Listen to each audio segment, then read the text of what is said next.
So over to you, Carol. Hi everybody. I'll just move into the centre a little bit more. Yeah, good morning. It's great to see people from, goodness me, all over the place here. So yeah, today, following up on our storytelling webinar and our presentations webinar, we're going to look very specifically at delivery. So that means physical and vocal delivery in presentations. And I'm going to suggest some activities that you can use either for yourself or with students to get ready for doing a more vibrant delivery. And we'll talk about some of the principles and why that's important as well. And as ever, if anybody's got any questions as we go along, Henry's going to be my spotter. So just yell at me if I miss anything really important. So, welcome again. I've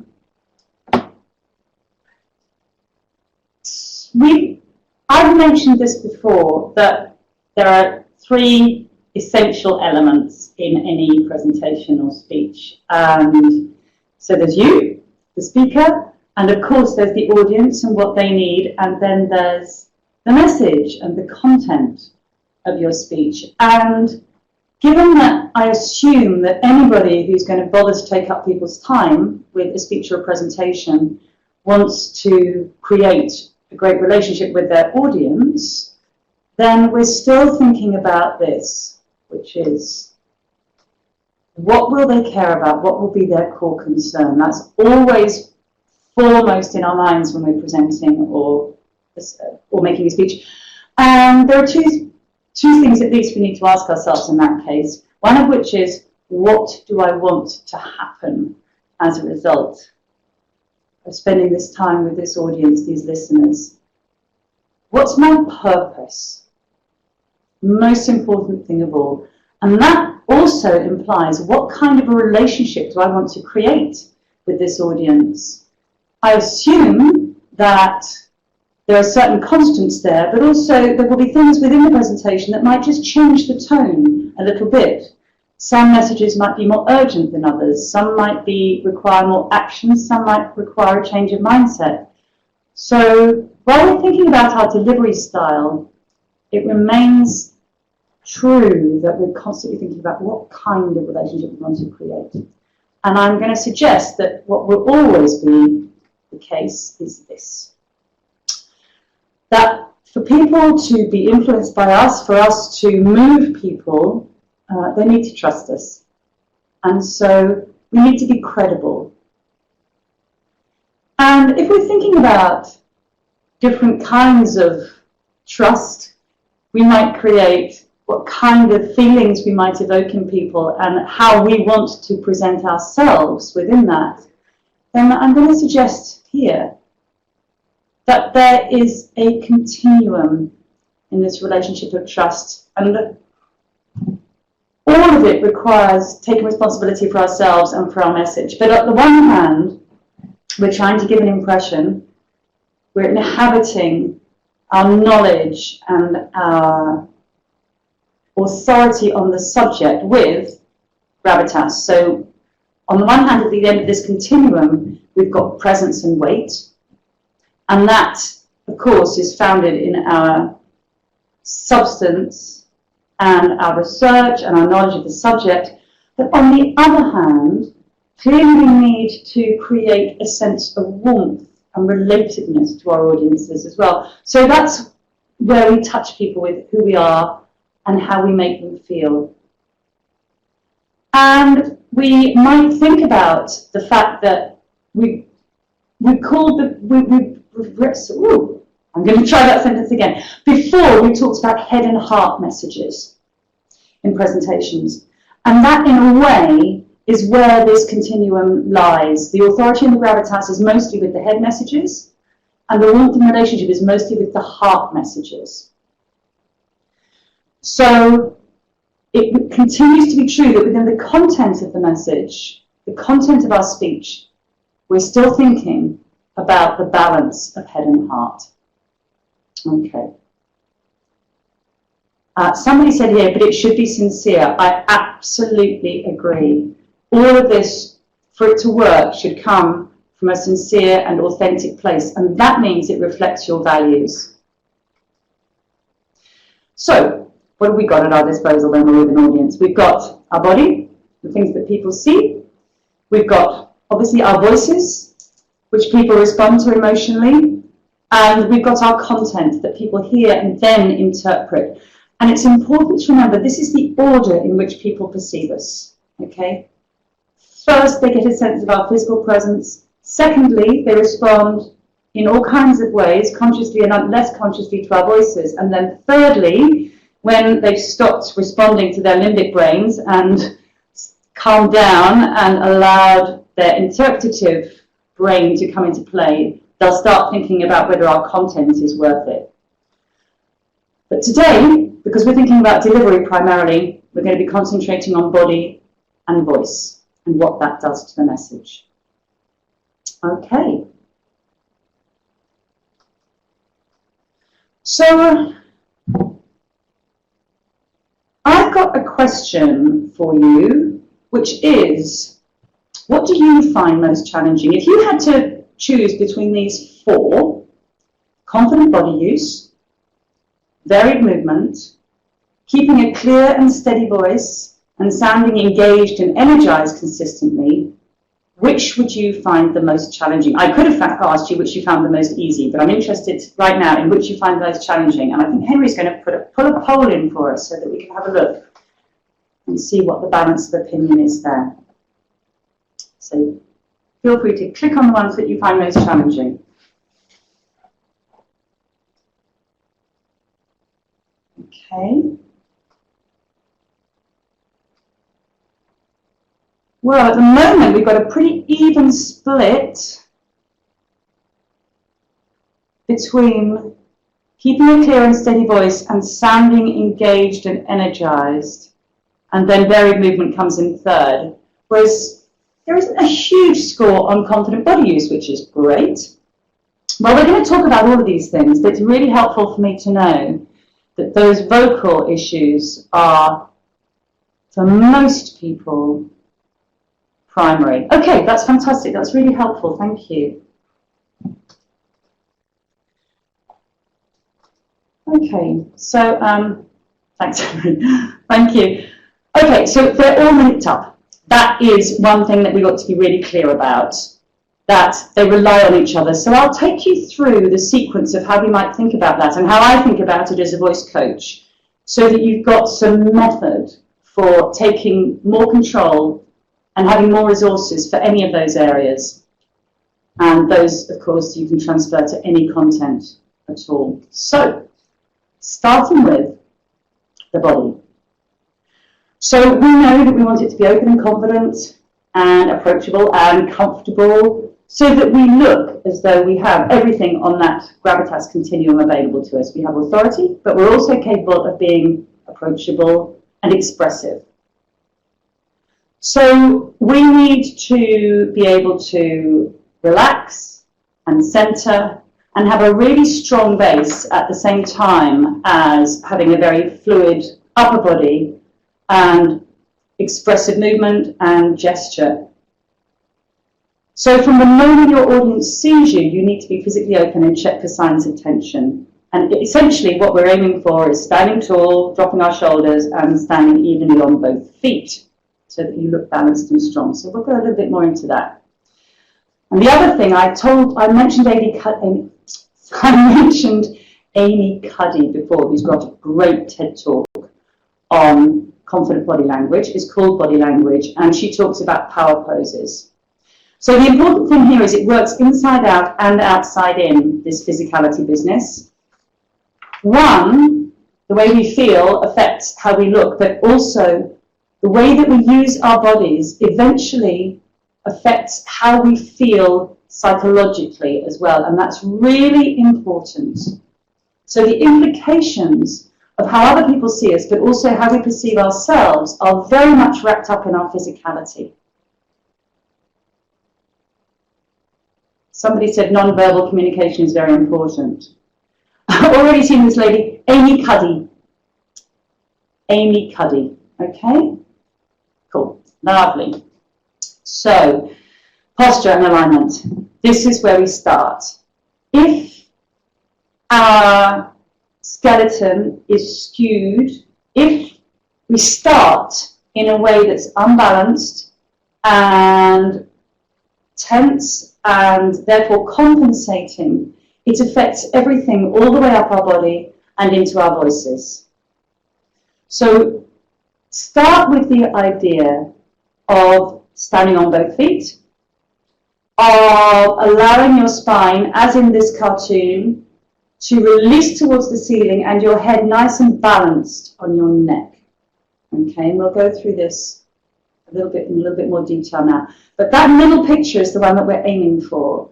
So we don't want the person on my left who's hunched over and shrinking, but we also don't want the person who's standing too tall and too tense and with the shoulders thrust back and the chest out. It's softer than that. It's allowing the spine to take the course it wants to take in a healthy body that we're aiming for. So, how do we achieve that?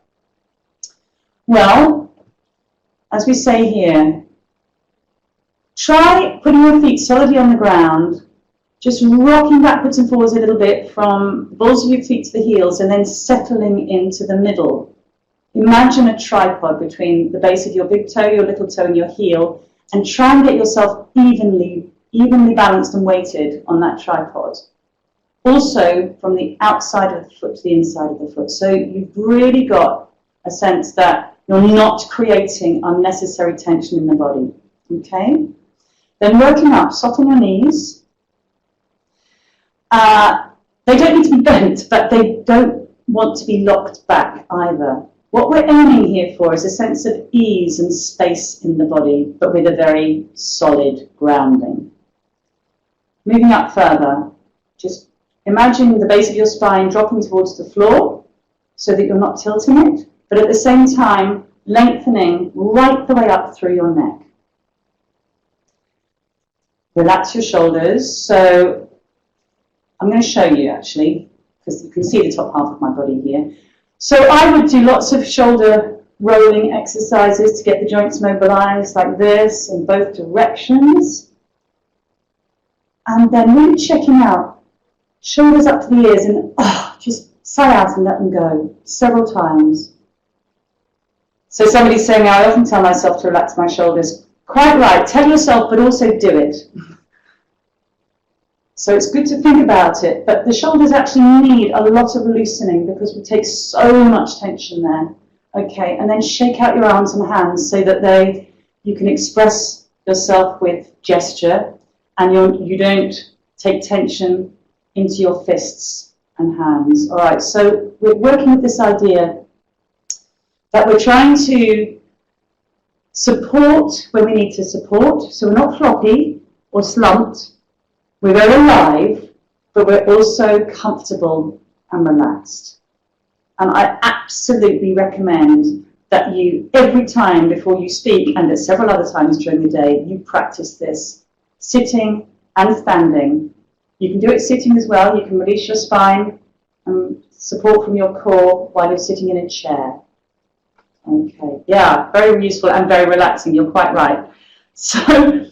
And we'll think about the face and the jaw in just a minute because those muscles are important too.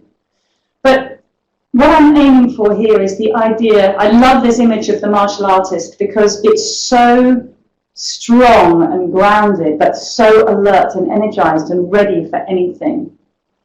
So the other thing with stillness and movement and what people see in your body is think about when it's right to be focused and still, and contained and magnetic, and think about when you need to be more expressive, more down that warm and dynamic end of the continuum. You can do both. You probably have a tendency to do one more than the other.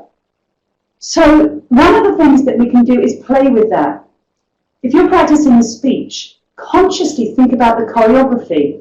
It doesn't mean you have to think about it when you're actually speaking, but when you're practicing, it's really lovely to play with the idea of, oh, I think this phrase is a more dynamic phrase, so I'm going to move somewhere on this one, and then I'm going to solidly land again for the next section.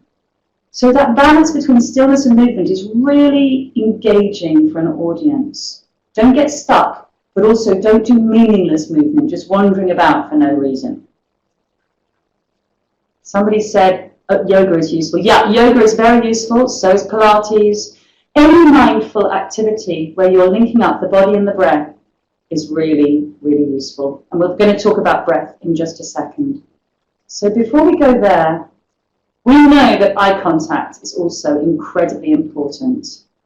It's part of what creates the trust. It's part of what creates the relationship between you and the audience. And if they don't feel seen, of course they will feel left out. So treat them to your attention. And actually, there are all these theories about eye contact, about how you divide the audience up, and you can make a letter shape and make sure that you cover. All you have to do is really talk to them. And look at them while you do that. That's it. And just remember that if there are people on the edges of your peripheral vision, just make sure that you include them, okay? It's very tempting to kind of stay with your focus right in the middle, but just remember that you're fluid, you can look around and include the people on the edges. And why I've said it's not a tennis match is the danger is that if you're trying to do it too consciously, it looks like this. Okay, that's not what we're after. Just relax and really try and include everybody. And I'd just like to come back to face and jaw at this moment. So also thinking about eye contact. So we're in this area of where people are paying attention. Also really worth, if you're warming up your body, warming up your face too. So I would do, for two reasons. One, because it's really hard to smile and be authentic if your face is tense. And when we're nervous, our face often is very tense. The jaw muscles get tight, the cheek muscles get tight, the muscles around the eyes get tight. So just thinking about massaging out over your forehead into the temples, stroking the jaw a little bit. Remember, remind it to relax, massaging into the TMJ, the joint here at the back of the jaw, and just softening your face a little bit so that you can smile and so that your eyes are alive and so that your jaw doesn't tighten your voice. And I'll talk more about that when we're talking about vocal variety. But a tight jaw means a tight, thin voice, and it's really worth remembering that. So all of these things link up. Okay. So getting on to breathing. So I've mentioned before in other webinars how important having a deep, supported voice is. When I say deep, I mean deeply rooted in the body. And that means getting your breathing sorted out. And this helps you relax and harness your nerves and gives you time to think. Breathing is a very wonderful thing. And I know we do it less consciously all the time, but it's worth paying it some attention when we're thinking about public speaking. So it serves our calm, our relaxation, and our voice control. So just explaining a little bit more about this. To breathe deeply, we really need to soften the torso, because if we don't, the diaphragm that lies under those lungs, that are such lovely colours in this slide, can't drop. And if the diaphragm can't drop, then you can't use the full capacity of your lungs. You'll only be using the top half. If you only use the top half, your body thinks it's in fight or flight.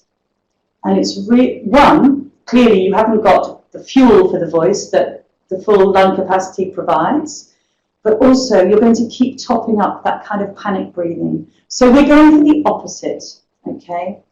We're really going for starting to practice deeper breathing. And what I'm suggesting here to start with, so somebody said usually not much attention is paid to breathing. You're exactly right. You're exactly right. So we're just trying to turn that around and check in with ourselves and make sure that we are paying attention to our breathing. So start by just focusing on your own breath.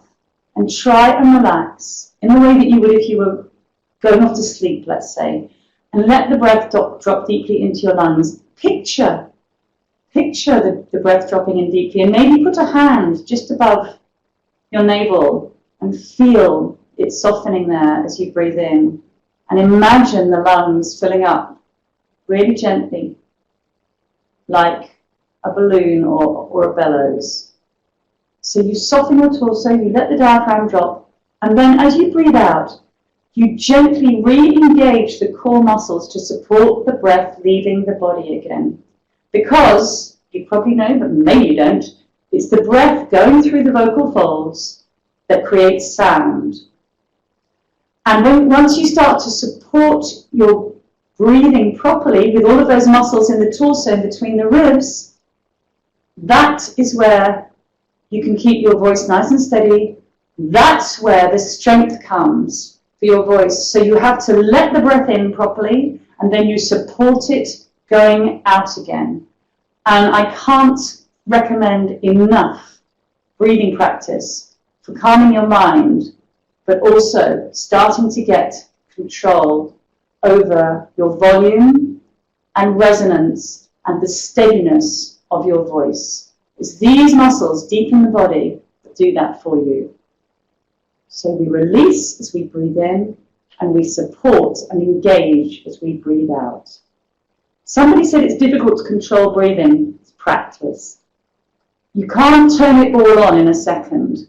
We're very deep in our body habits, and we need to practice these things little and often. And much like voice, breathing is something that you can wonderfully practice anytime, any day. So, stage 2, connecting this to voice. It's a good idea to build up voice support from little to more. So I've got a couple of suggestions here. The first suggestion is, yes, to take your speech or practice on any text and just read the first phrase as you breathe in. Just let the breath drop in and think about the first phrase, okay? And then imagine the breath carrying your voice effortlessly, as I've said here, as you speak. Just that little phrase.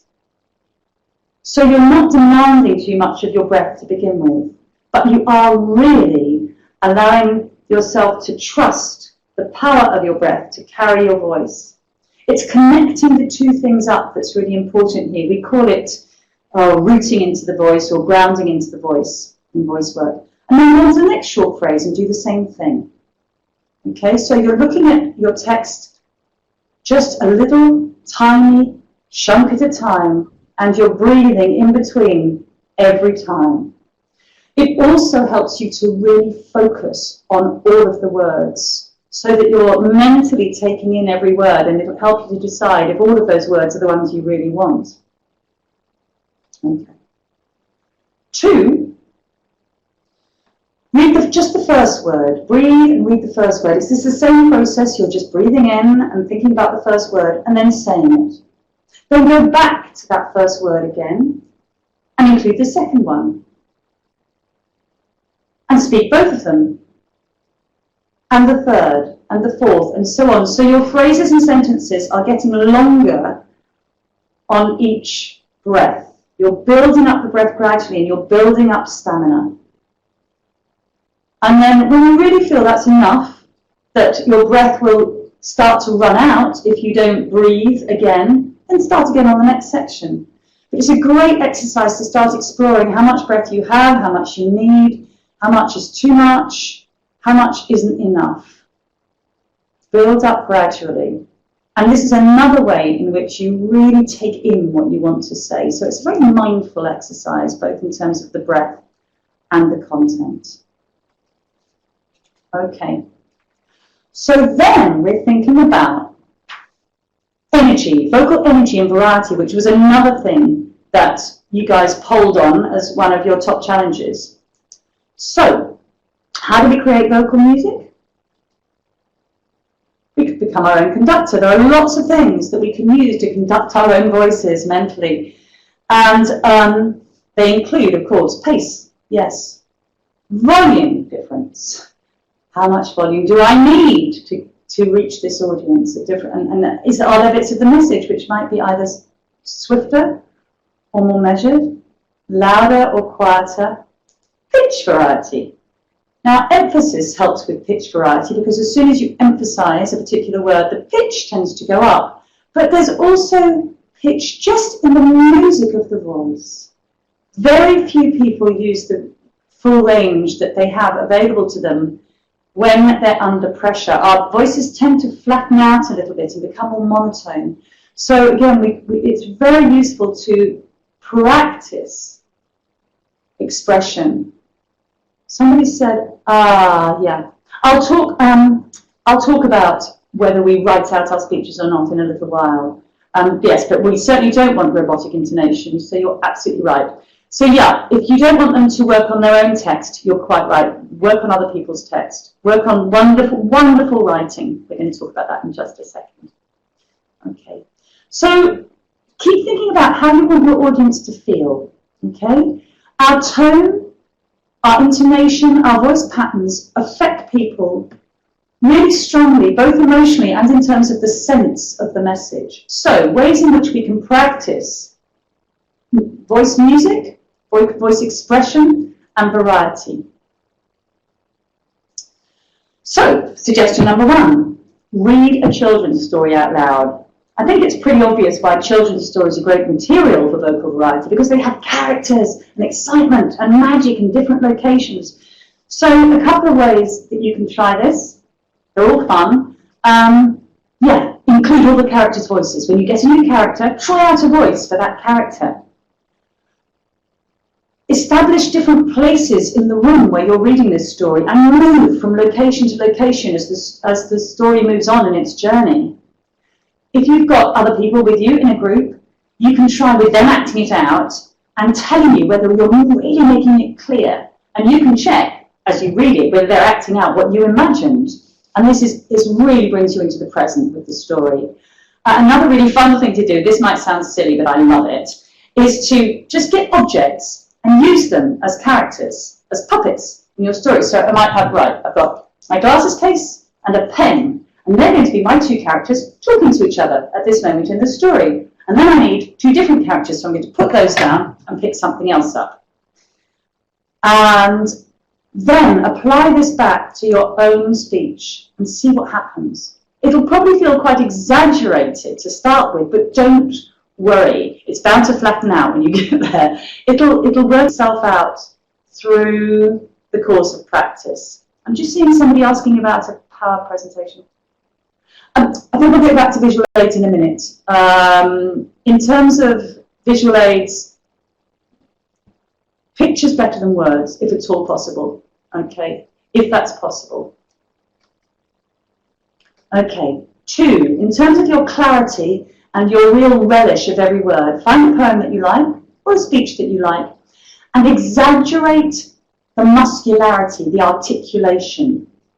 Do it with more muscularity than feels normal. So I want to get back to this idea of the jaw in the face for a moment. If you have a tight jaw, that reduces the flexibility of the muscles all around it, and it pushes the vibrations, the sound that you've created in your larynx either up into the nose or traps it down in the throat. So we really need to release the jaw and get these muscles, the tongue, the lips, the cheek muscles, working more flexibly but with ease, to have the articulation that will not only make our voices clear but make them resonant. So try separating out the vowels and consonants on your text and really relishing the shape of every word. And then find yourself a partner, if you can, or do this on your own. But alternate phrases or sentences with them. Really making eye contact, really trying to communicate with them as if it was the most important message in the whole world. Give it full commitment. And then go back to your own speech and give the same relish and commitment to your key messages in just the same way. Okay. One more thing that's really fun to try. For range and resonance and just cadence and variety. Yeah, either on your own or with a partner. Yeah, get it and sing it. Just channel your inner opera singer and allow your voice really to fly.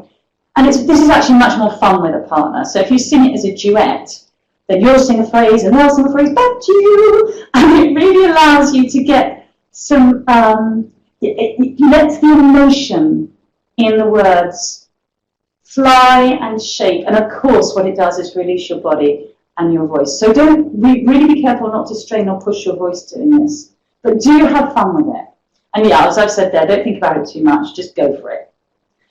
And then take that sense of vocal power and status of your great opera singer back to your own speech.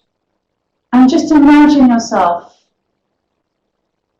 as powerful or popular or famous or all of those things.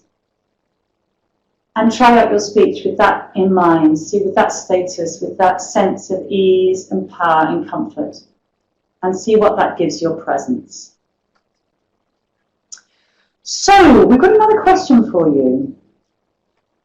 If you were going to identify yourself in one of these four corners, formal and measured, punchy and direct, calm and gentle, or expressive and free, which would be closest to you?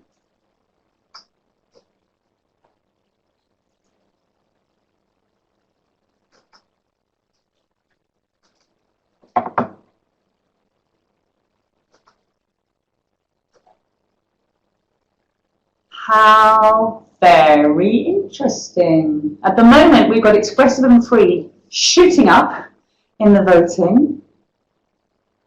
Calm and gentle is coming in second. Formal and measured is coming in third. And punchy and direct is very, very low scoring. So, it's not that one is better than another.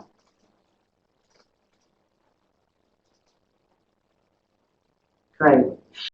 But what you can probably see is there's a relationship here between head and heart messages and the way in which you are likely to physicalize and vocalize those and what your habits are.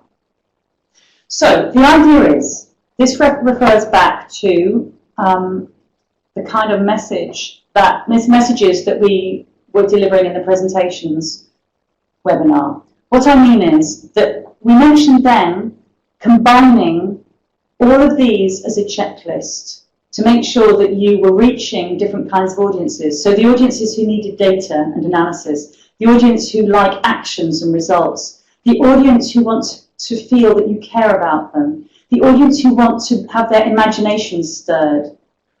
This directly relates to that in terms of how those audiences might want to see and hear you, so that you're being congruent with the content. We can do all of them. Yes, it depends on context. Yes, it depends on your audience. But what I'm talking about here is in terms of variety, this is a great checklist for trying out all four. Formal and measured. Lots of gravitas. Punchy and direct. Lots of gravitas, but in a more active and dynamic way. Calm and gentle, really creating connection with the audience. Expressive and free, lots of vitality in the voice, lots of gesture. If we can combine all of those, then if we have them at our disposal, in other words, if we're not stuck with one kind of habit, then we can make the choice as to what is congruent with the message and with what the audience need at different times during our presentation. Somebody said, which one is the best from these delivery styles? There isn't a best. That's the whole point. The point is to be able to combine all four of them in subtle ways so that you do have music and variety and authority and warmth and expressiveness. So what I'm saying is, use it as a checklist. Don't try these out in combination with the activities that we've already mentioned on your material and see what you need at each point. Try it out against your messages. You can have a lot of fun with that and include dancing and singing and emphasis and punctuation and breath against all four. So I'm about wrapped up on what I wanted to say so far, and I'm really curious to know what kind of questions people might have. We think we've got about 10 minutes for questions. If people need them, if there's something specific you'd like to get into, I'm really happy to see if I can answer. So what we've been talking about essentially is that we are after ease with authority, and that it requires working on the whole system to achieve that at its best. You can't just start from the shoulders up with the voice. You can't just start with the waist up as a presenter. It starts with the feet and goes all the way up through the body. Do you think meditation before giving a speech is useful? Personally, yes, I do. You will have noticed that the way that we work is inherently a mindful practice, because it's all about building awareness about our own systems and our own thinking, in fact, as our mindsets so much affect the way that we come across and our relationship with the audience. But I would say meditation before giving a speech isn't necessarily the place to put it. You might choose to do that, but it might be that you just want to give yourself a bit more time to be mindful and relaxed and calm and peaceful, whatever form of meditation that you choose to use, just in regular short bursts over time, every day, in other words. And it doesn't have to take long. What I would say before a speech is it's essential to check in with yourself again, just to make sure that you're connected to your own body so that it can look after itself. The most important thing here really is that you can't, as I think I said at the beginning, you can't turn all this on at once. Muscles require gentle shifts and builds and changes, and so this is about regular small practice. Okay, anything else? Not for everyone. Was that about the meditation? Well, I'm going to guess what not for everyone means. Hello, everybody. Fozia has put in a message for us. Great. Thank you, Fozia. See some tips for teaching students. Check out our Open Mind Skills for Work videos. Yes, indeed. Worksheets and teachers' notes are also available. Do you usually do any physical exercise before giving a talk on the webinar? Well, I'll have walked from the station. No, seriously, I'll have done a warm-up in the morning before I leave. And I will have done some breathing to calm down. So I'll have done whatever I can before I get here. And then I would have done a little relaxation before talking, yes. Thanks, Philip. Self-confidence is very important too, right? Yeah, it is. And it's a really big question, self-confidence. So self-confidence is clearly balanced between our mindset and is manifested in how we look and sound. And I believe that there's a really important feedback cycle that links those two. So to get back to the Amy Cuddy idea, our physicality feeds our self-confidence, and our self-confidence feeds our physicality and our voice. But practicing physically, practicing centering the breath, and practicing knowing that you have the skills available to you is absolutely key to your self-confidence. So those two things are absolutely interlinked for me. And from the person that was mentioning meditation, I would also say that mindful practice, in other words, letting go, recognizing and letting go of thoughts that aren't helpful and encouraging thoughts that are helpful and knowing they're just thoughts, is also core to practicing, developing our self-confidence. Practice is power. Yes, you're quite right. Anything else for anybody? So if we haven't got any more questions, I would, hang on. Do you have some tips to cope with stage fright when it strikes you the moment you're about to speak? You have to reset. This is about keying into all the practice you've done, letting go of where you're recognizing tension, centering your breathing. There's an exercise that Ruby Wax in Same New World, which is her book about mental health and mindfulness, suggests, which is that you just recognize the feeling and you paid attention for a moment and you breathe, and the moment you pay attention and breathe, it will start to move. And then you consciously decide what you're going to think and feel next. But it's basically about resetting and thinking about looking after the audience, trying to take the focus off you and onto them. What helps you refill the energy after speaking before the audience? Refill the energy. Do you mean at the end of a speech? Loads of things. But again, just mainly shaking out and centering the breath again. And I would probably really up my pace after speaking for an audience. I would probably either have a little dance around or have a brisk walk, but something that required me really filling the lungs up again.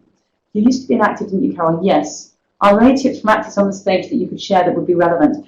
Everything that we have referenced so far, we would use in actor training as well. All of that working on text and being aware of how much energy you're putting out and really getting into detail about how you're delivering every single word, not just the overarching narrative, but really focusing in detail on the text would be the thing that I would most strongly link. There are lots and lots of ways in actors, ways in which actor training link in, but fundamentally they're about body, about breath, and about vocal variety and connection to your own system. And also the engaging the audience, yes, absolutely. Well, this is all about engaging the audience. So thank you all very, very much indeed. And there is another message from Fozia here, which I will read out while we're here. A chance for your students to win 2 weeks work experience in London with Macmillan Education. London calling. Do you teach English to students over 18? Do they want work experience? Visit our website and find out more on macmillan.com. Mind competition. Fozia, do you want to come and say something? Thank you, everybody. Really lovely to speak with you, and I'm going to hand over to Fozia right now. Have a lovely day. Thank you, Carol.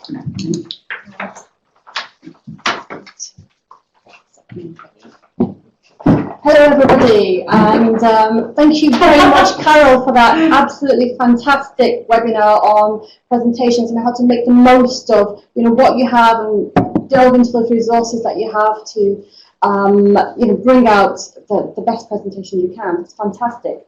Now you may have noticed, my screen's disappeared.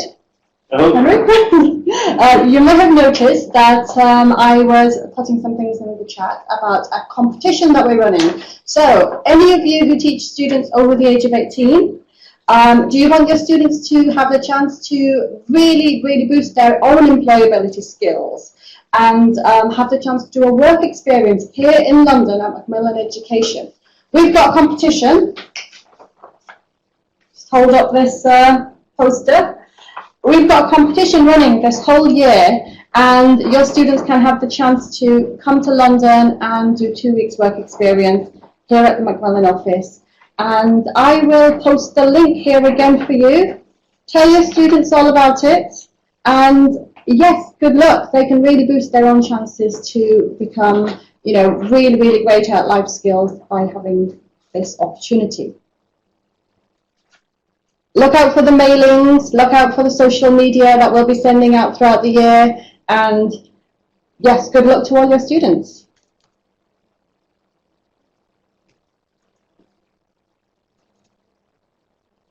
Making some typos here.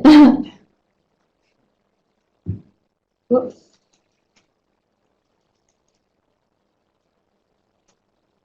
So are there any questions, any more questions I should say about the competition, or have you got any other questions about the things that Carol was talking about? The link has just gone to you now. Okay, so enjoy the rest of the sessions, and yes, do tell your students about this fantastic competition. Ask your local rep for the poster, which you can display in your classroom, and give them the chance to do this. See you. Bye. Okay, thank you to Fozia and Carol. We're now going to have a short break, and the next talk starts at 11 our time, which is in about 15 minutes with Rob. So don't go anywhere. I'm just going to turn off the camera in the meantime.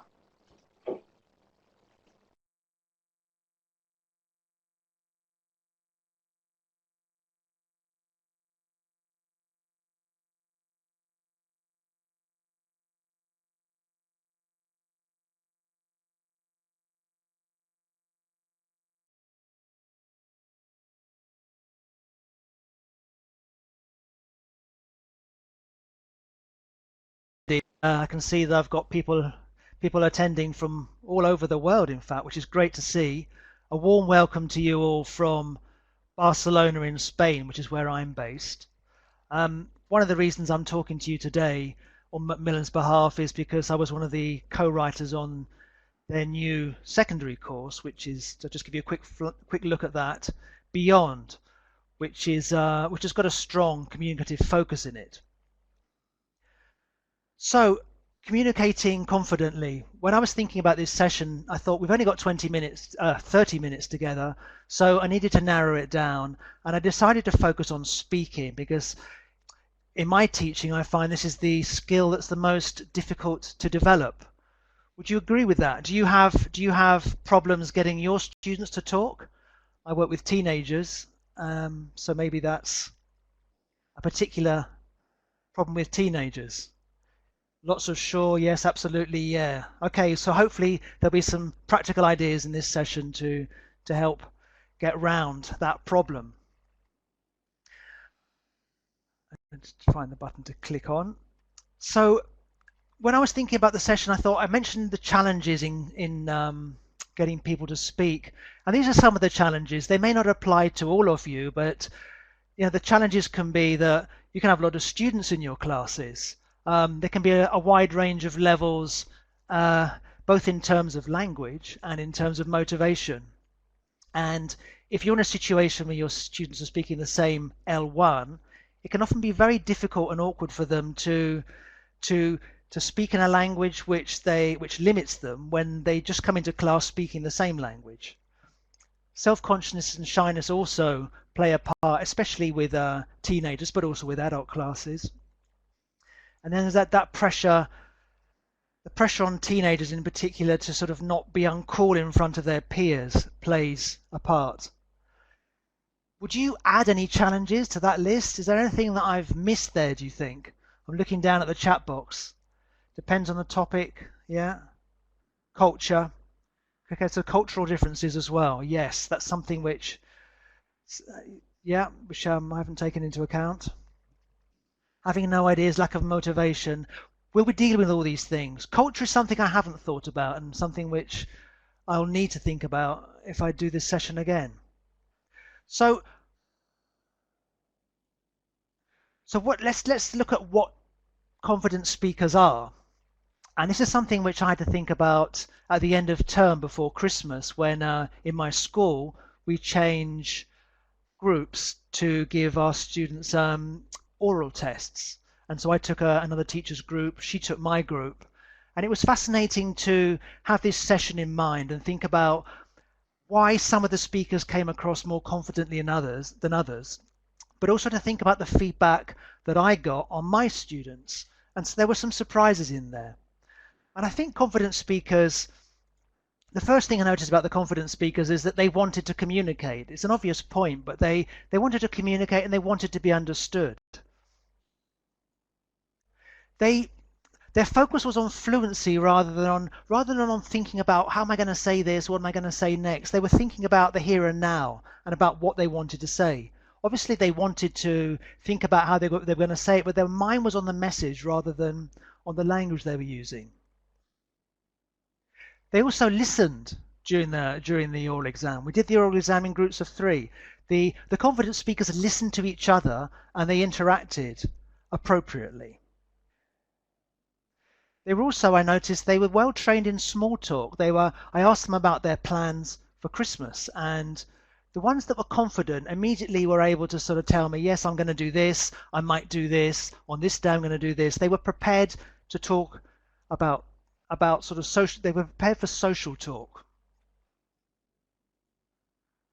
They used strategies to keep talking as well. The ones who were confident were able to correct themselves. They were able to find the language they needed to talk about something in other ways when they ran into problems.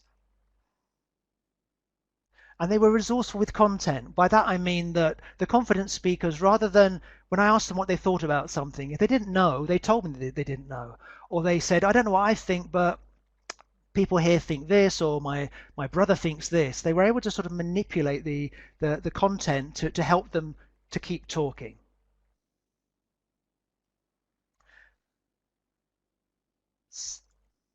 So after sort of after these oral exams and going back and thinking, like, when I go back to school in January, what am I going to sort of, where's my focus going to be to help some of the students who perform poorly in the test? How do I get them all to be speaking confidently?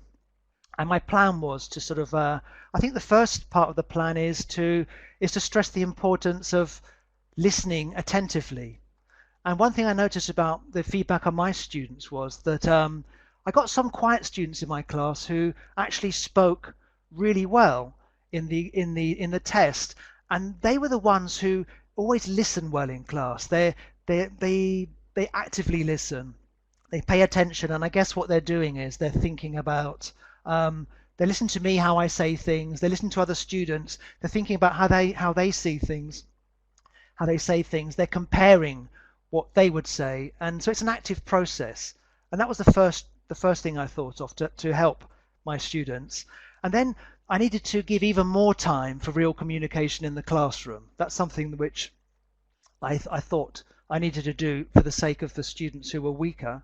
But it needs to be done in such a way that it builds confidence rather than undermining their confidence.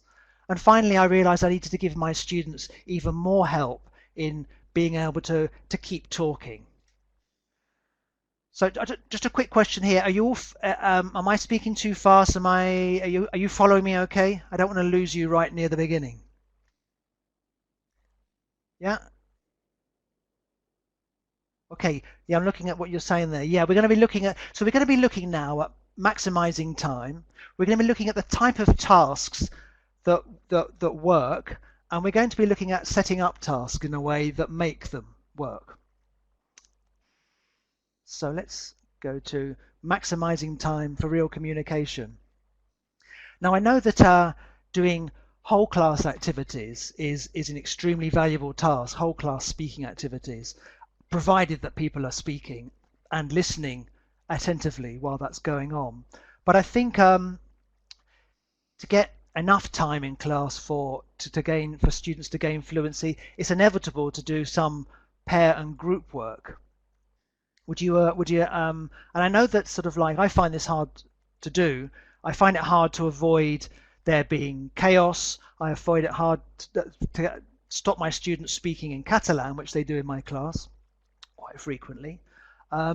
There's noise, but I think if you look at the maths, it's inevitable that we do have to do some pair work and group work. You know, with a 30 student class and a 10-minute activity, students get 20 seconds each maximum if you're dividing the time. But you put them in pairs, and you can get 5 minutes to allow them to speak. And I think, you know, we owe it to them to try and get them to make this work. And I think in my experience, pair work and group work activities work best when they meet a number of criteria. And these criteria, I think, are first, they need to be easy to set up. Students need to be able to understand what they're expected to do quickly and easily, and there needs to be no confusion about what's going to happen. I think they need to be achievable. They need to be tasks that students feel they have most of the language they need to do.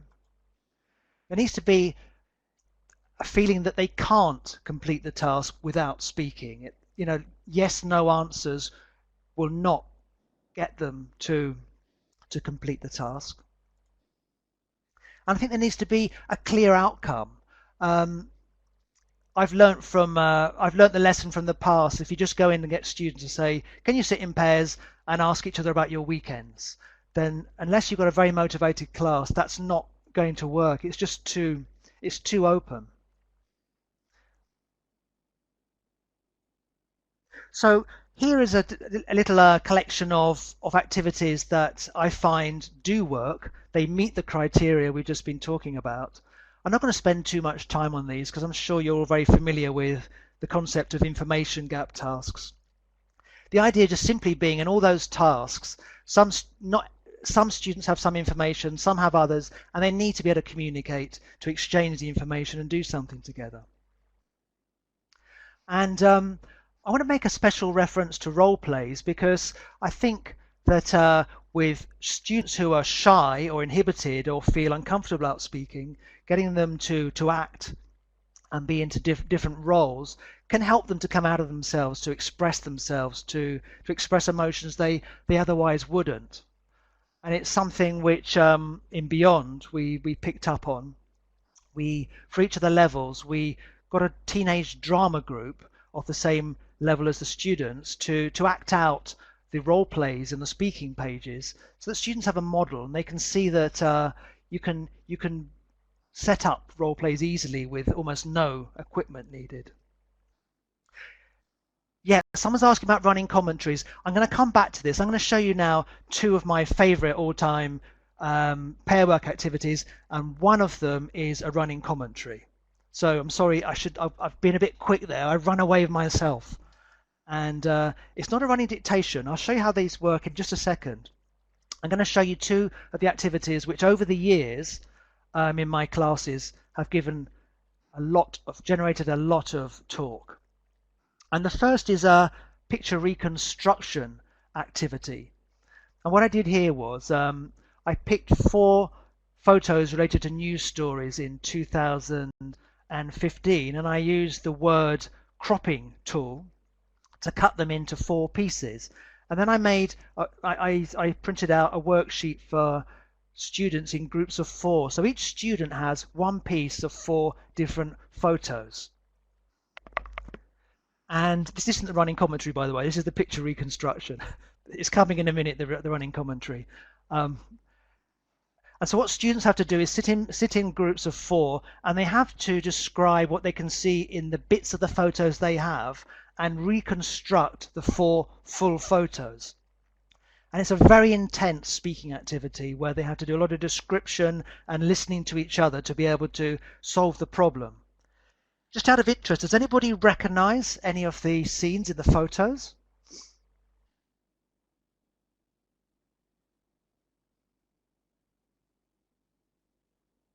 Silence there, maybe while you're thinking about that. No? Well, the B is from a photo related to the earthquake in Nepal. C is from the Pope's visit to the Central African Republic. D is from a march in Mexico last year to demand an investigation into the disappearance of 43 students there. And where do you think A is? It's not London. It's north. It's somewhere in the north of England. Photo 4's blurring. Yes, it is. There's. Here it is. This is photo A. Now, I must stress that I use this photo with 15 and 16-year-olds. There's possibly a thematic problem there with younger students, obviously, but it's Manchester City Centre on New Year's Eve, and this was in the news a lot in the new year. The photo was popular because it was considered to be representative of 21st century Britain, which is not a very positive comment. But it was interesting talking to my students about this photo and whether they thought this scene could be from Barcelona, where they live. It was also interesting because a lot of people liked the photo because if you look at this tweet on the next page, people thought it resembled a Renaissance painting in its construction and the way that there's so much going on in one photo. Yeah, the drunk people, yes. And it went viral as well. And my students were interested to see the story of how this photo went viral. And you can follow up on the story if you're curious by clicking on one of these links. So there are lots of memes of the guy there in the center of the photo in different in different situations. And that was an interesting thing to talk about, how that went viral. But now here, the running commentary, which has got you talking. The running commentary is basically an activity based around a video where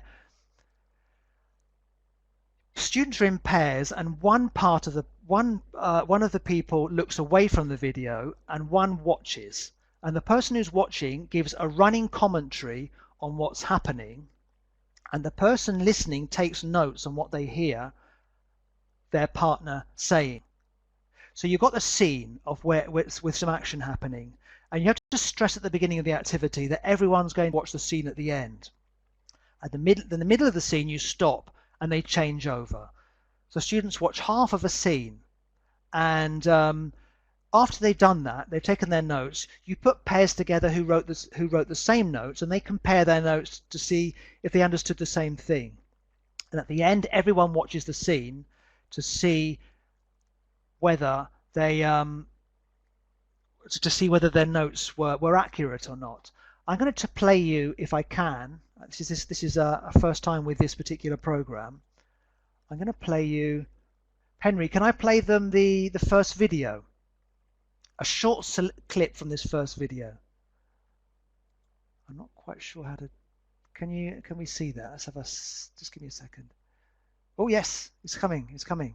I'm going to play this clip. It's only 6 seconds for legal reasons. So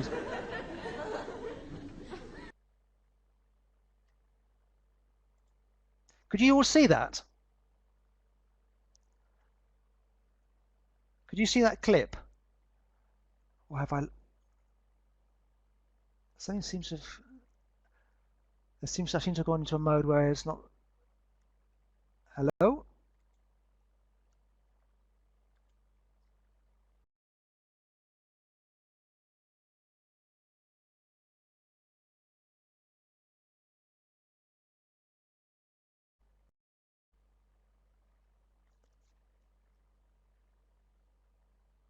Oh dear. Hello? Oh, everything went. Can you hear me now? Everything went quiet. I'm sorry, something happened there. I changed the video screen and everything froze. I'm extremely sorry about that. I lost contact. Can you hear me now? So yeah, Mr. Bean getting up. If you click on the link and look at that video when we finish this session, you'll see 20 million viewers have watched it, and it's an extremely funny video which allows lower level students to lower level students to practice their English in a way that they can achieve.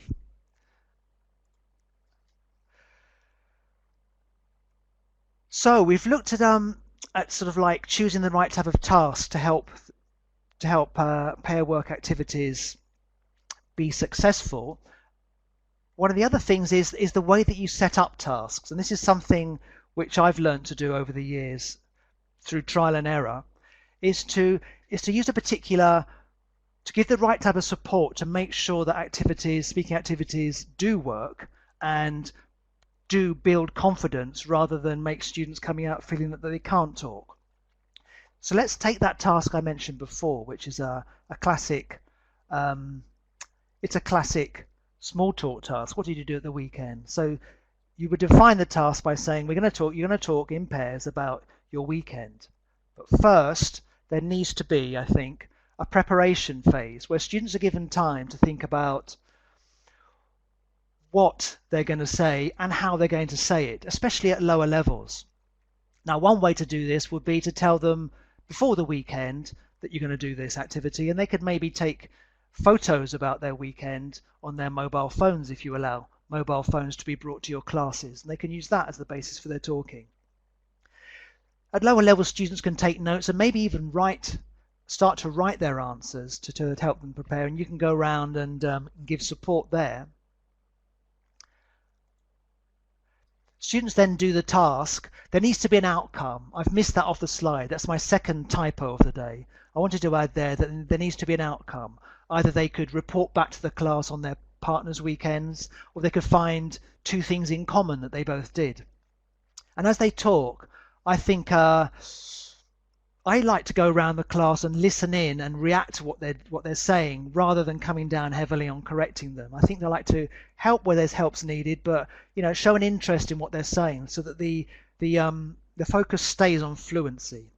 And I keep a mental note of things they can't say, things they're saying wrong, maybe even write some notes. And then there's a feedback phase, which I find helps, where I can feedback on common errors, things they wanted to say and things they couldn't say. I think it's nice to get students to repeat the activity, possibly with another partner, when they've done that, so they can try and improve on the way that they carried out the task the first time. And I think this helps to make sure that confidence is built and that the task is successful rather than failing. Someone there mentioning a limited time limit. Yeah, there's all sorts of ways you can try to make sure that tasks work. Giving a time limit is one of them. One thing I've tried recently is to assign a couple of students to go around the class and do monitoring for me, to sort of make sure people stay on task and stay in English. There's plenty of ways to try and get students to stay in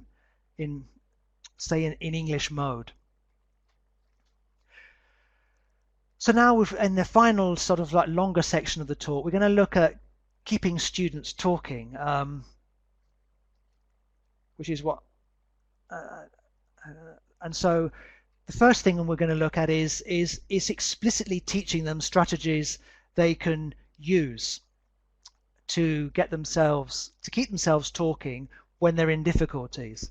And I know you've probably seen this situation a lot in your classes. It happened in this oral test in some cases. So could you tell me what you can see in the exam? In your photo in the exam, I can see, and there's silence there. And we need to find ways to make sure students can get over those silences and speak confidently. And one way to do that is to teach speaking strategies. There's a selection here that I thought of that I found useful for this purpose. There are lots more. But teaching students to be able to check they understand, paraphrase things, ask for help, pass the attention to their partner if they're having difficulty, what do you think?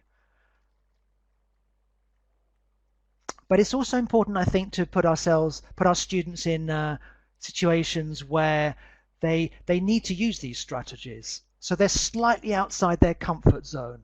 They can do the activity, but there are moments where they need to sort of use these strategies to help them move along. And we can look at some activities now that I've found over the years have worked to do this. And one of them is to give them surprise topics and get them to talk up for 30 or 60 seconds, depending on the level, with a little preparation, but not much preparation.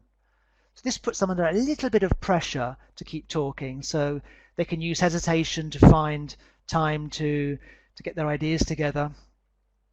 Another activity I like doing is to make this into a game by getting one student to start, and if one student hesitates or repeats something, another student can challenge them and take the turn.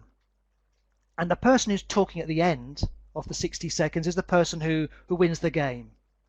It's called Just a Minute, and the name comes from an extremely popular BBC radio program that's been running since 1967.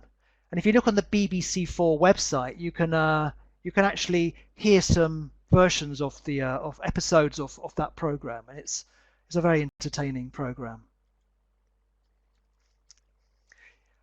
Keeping them talking.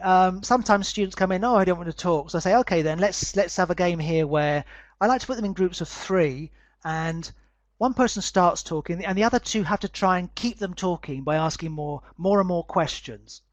So what did you do at the weekend? I went to the cinema. Which cinema did you go to? Who did you go with? What film did you see? Where did you sit in the cinema? So they can have fun trying to sort of almost grill one of the students and keep them talking. And that has a game element which makes it fun. Running with it here means that does it ever happen to you that you come into You come into class and your students are talking away animatedly about something that's fascinating them, and you come in and silence. So what I like to do sometimes is say, you were really interested in what you were just talking about there. Why don't we have that conversation, but do it this time in English? So you know what you're talking about, but let's repeat it and do it in English and try and you know, so it links into the interest in the topic, but gets the speaking to be done in English. And another fun activity to do is to pretend that one of the students is from another planet and they know nothing about life on Earth, and they have to explain how to do fairly standard things like fry an egg, drive a car, use a computer. And the fun thing is you can make it very hard for the other students. So how do you drive a car? Well, first you open the car door. What's a car? What's a door? And this gets students, they put them in this situation where there's pressure on them to communicate things which are a little bit difficult for them to do, and they have to use their strategies. Getting them to answer unusual questions or unexpected questions is another way to do this, and this is from a resource pack that one of my co-author Robert Campbell wrote. So there are a few ideas there to keep strategies going, but another way to get students to become confident speakers and learn to speak for extended periods is to get them to do what I'm doing today, hopefully reasonably confidently. It's a fascinating way to get students to gain confidence, because if you look at, you know, not only does it get them to speak for extended periods, but there's a pressure there to prepare and to practice. You know, I was preparing and practicing this session before I came on live, thinking about how to say things, thinking about how I come across. And the great thing about presentations is there's lots of advice online as well, and there are lots of examples students can use for inspiration, which we'll be looking at in just a moment. Students can give their presentation to each other, but it's also a good idea to get students to film themselves, even if they don't show each other the videos, to film themselves so they can see how they come across. And with shyer or less confident students, I allow them to show their videos to other people rather than give their presentations live until they gain more confidence. So 3 examples of these. One is looking online. When we were preparing Beyond, we were fascinated with this guy called Felix Finkbeiner. I hope I'm pronouncing his name right. Do you know who he is? He's a 13-year-old boy from Germany who became a bit of a superstar online when he gave a talk at the United Nations about a project in which he got people to plant trees. We were so impressed with him that we wanted to use him in the course. But if you click on the link there, you can see his presentation, and it's a really inspiring example of how students of his age can gain the confidence to speak to large audiences. Something I did with my class shortly after Christmas was to get them to come back into class and after the weekend and tell an urban legend to the rest of the class. This was because it linked into the course book topic, and I sent them away to look at videos about urban legends. And the great thing there was that rather than copying and pasting the story, they had to themselves listen to the stories, choose one, take notes, and think about how they were going to tell it to the rest of the class. And the final idea here is to sort of like tap into the popular video formats that your students watch, especially at teenage students, to understand the type of videos that they watch and get them to make their own versions of these. If you look at sort of like the videos that are extremely popular on the internet, there are unboxing videos, which is an example on the top, at the top on the left there. People unwrapping a parcel and commenting on what they see as they open it. There are product reviews. There are how-to videos explaining how to do things. If you look on the left there, at the bottom, there's a game walkthrough. This is something that teenagers a lot of teenagers love doing, being able to sort of tell you how to play the games that they play. My teenage son is asking me for video capturing software now because he wants to be able to do that. He wants to be able to tell the world how he plays Minecraft. And then there's the ubiquitous talking head format. Somebody talking to the screen about themselves, about something about themselves. And this is one example here of a video which I'll try and show you. Have you got time for that, Henry? I see it's 29 minutes past. I'll try and, oops. I'll show you this video. This is an example of a video that we used. I can show you the whole video because we use this in Beyond. Let's see that.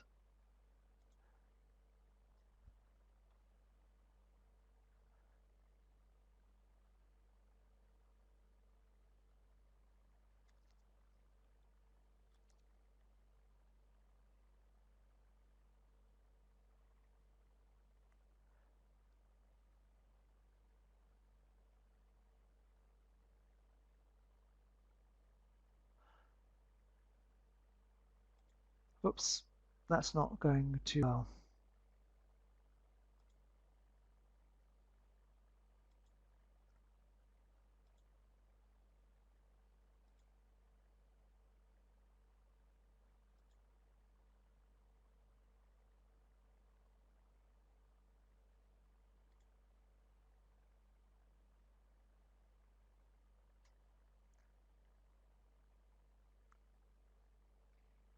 Hello?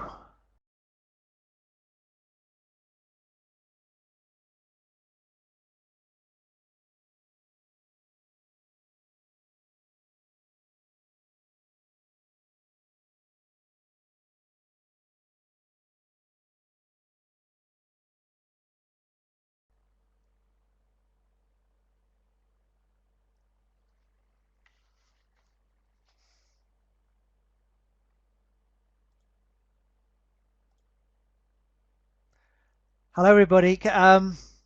No video, no me, no you. I think I've learned a lesson from this. Switching to the video screen didn't work, so I won't play that video. I'm extremely sorry. The people in the afternoon session will not lose contact, hopefully.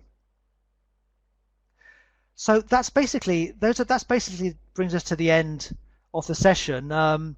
We've looked at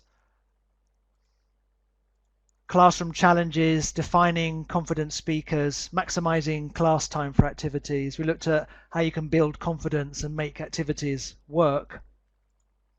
And we looked at sort of ways to keep students talking through strategies and presentations. But as I've been talking, I see there are a lot of questions coming in. We do have time for questions, I hope. Before we take questions, I'll just say thank you very much for being here, and thank you for your patience while we lost contact. You can contact me via my website. You can find out about Beyond at the Beyond website, and any questions, I'd be delighted to try and answer them.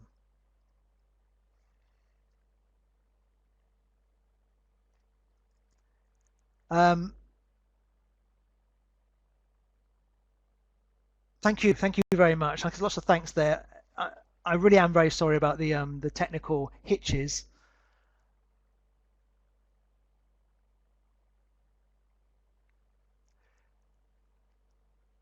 There was talk about some of you asked about level, and I think I would say that most of the activities are activities that can be developed, can be graded for almost any level. They're fairly flexible, open activities.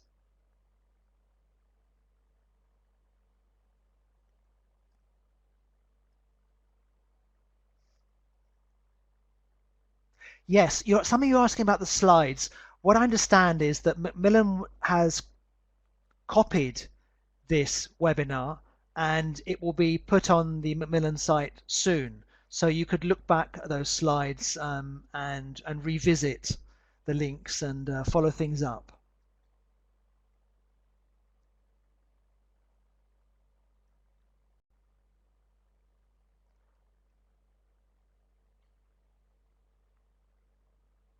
Yes, it is going to be available again. Yes, definitely. That's been confirmed, definitely. And if you have any questions that you don't want to ask now, if you want to contact me, I'd be more than happy to answer questions individually.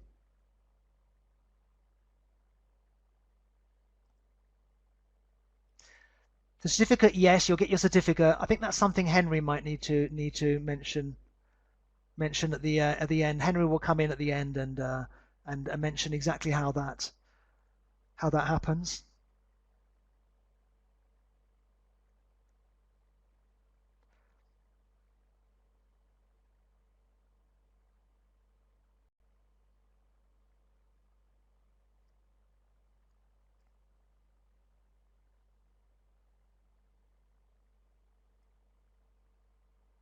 Thank you very much. Some people saying goodbye there. Thank you very much for coming.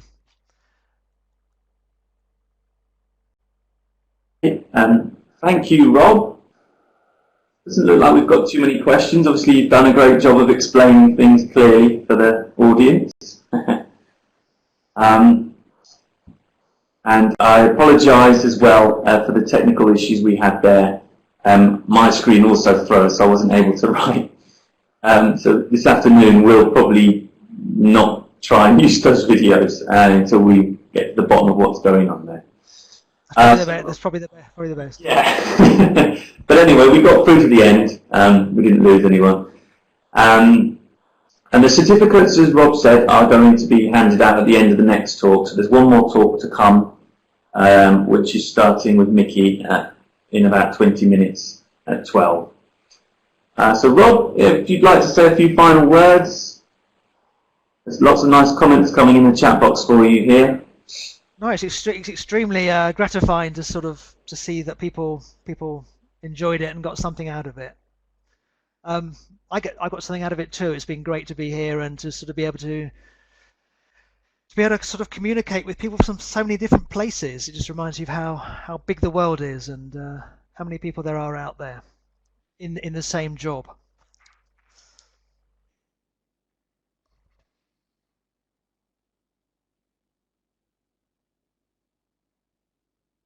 Russia says thanks. I say thanks to Russia and to everyone else who came in.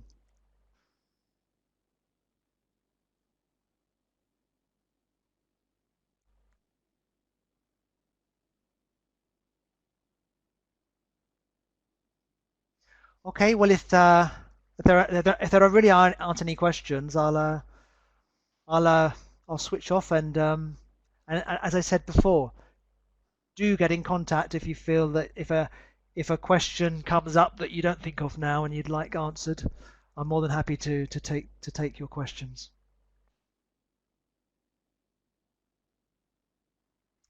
Okay, actually, there's one here. Someone says most people say we shouldn't correct students' mistakes when they speak. What do you think? I think it's really a question of getting a balance and thinking about the context and the particular student. I think students need some correction. I think some correction can help, especially when it's helping them to say something that they can't say if they're not communicating. But I think I think over correction can get students to lose confidence and interrupt this idea that speaking is meant to be communication and not a constant test of English. So I think support rather than correction is what's needed, and maybe correction, as I said before, getting correction to in the form of feedback after speaking can be helpful, especially if students are asked to do the task again and take things into account. Exactly. Being understandable, being comprehensible is the key here, I think. If students are not being comprehensible, then they do need support. They do need support rather than correction. And being flexible, definitely. Okay then, well I'll say goodbye. And hopefully see you again soon.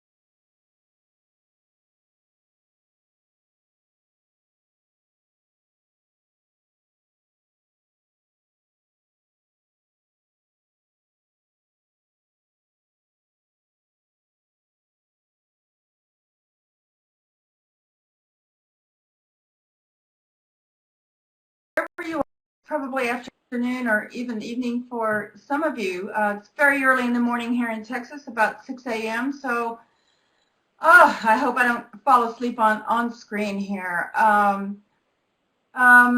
Can everybody see the slides okay? Could you just kind of type in a yes, one or two people? That would be good. Okay, great. People are saying they can. All right, great. So, all right, that's fine. Thank you. It appears that everyone can see the slides. As you can see from the title, today we're going to be talking about employability skills. But not just sort of what the skills are, but what students need to know about this. In the past, and some of you may be old like me and have been teaching for a while, so in the past, we teachers were kind of considered to be omniscient. You know, we knew everything. We knew what the students needed to know, why they needed to know it, and the students just pretty much learned what we told them to learn. But things are changing, aren't they? Now we ask students to take responsibility for their own learning, to take initiative, to think critically, things like that. In order for them to do that, though, they really need to understand what we're asking them to learn and why. In some cases, this is obvious. For example, you need to know about verb tenses in order to use the correct tense when you speak or write. But our curricula are changing, and we no longer teach just grammar and vocabulary. We now want students to develop other skills like the ability to work effectively in teams or the ability to think critically. And these kinds of things are the things that we call employability skills. And it may be harder for students to understand what these skills are and why they're useful and how to develop them. So that is the topic of our talk today. So, what are employability skills? Remember, students tend to learn better if they know what they're learning and why. So I want to suggest a framework for helping them understand this vital set of skills that many programs now ask them to learn about and develop. We'll start with a working definition of this term employability skills. So this is, as defined by the University of Exeter, employability skills can be defined as the transferable skills needed by an individual to make him or her employable. Okay, that sounds kind of obvious. Along with good technical understanding and subject knowledge, they still need those things, of course. Employers often outline a set of other skills that they want from an employee. So what do we mean by transferable skills? Well, there are what are known as hard skills and soft skills, and you probably are aware of this, but students may not be. Hard skills are the specific skills and knowledge that are needed in your professional field. So we English teachers need to have an in-depth knowledge of English, and we need to know how to teach, for example. Those are some of the hard skills that English teachers need. Engineers obviously need to know, engineering techniques, etc. Soft skills are also called transferable skills because they are useful in many different jobs and in life in general. So, for example, if you are a good negotiator, this can obviously help you at work. It can help you negotiate your salary and job benefits or sell things if you're in a sales job. Or in your private life, it can help you do things like resolve family disagreements. Half the family wants to do one thing on Sunday and the other half wants to do something else, and you're able to kind of help the family negotiate and maybe make a compromise on that. So there are different terms for these transferable skills. You may hear employability skills, which is used, I think, quite a lot in the UK. In the US, you tend to hear more transferable skills, even life skills or soft skills. They can also be organized and categorized in slightly different ways, But what educators and employers now do, pretty much all agree on, is that no matter what we call them, we need them. And I'm sure a lot of you are starting to see these things built into your curricula in both English teachers and every other kind of teacher. Here are some examples of the kinds of transferable skills that employers look for. So communication and interpersonal skills, problem solving, using initiative and being self-motivated, organization and time management, teamworking, learning and adaptation, numeracy, valuing diversity and difference, and negotiating. Again, these are sort of some of the categories. Sometimes you'll see them organized in different ways, but probably you've been seeing categories like this. I see that someone has written a nice comment here. I'm trying to sort of look at your comments a bit as I look at the slides, which is all quite difficult to do at 6 o'clock in the morning. But someone, Nelly Teixeira, says that we have these skills, but we don't usually think about them. That's quite true, and our students really are not used to thinking about them. So that's what we're going to do today, is think about them. Okay, so the ideas I'm going to present are not original. I don't want to take credit for the original ideas here, but I'm going to present an idea that for how to introduce students to the concept of employability skills or transferable skills. This concept was actually developed by the Australian Education Department.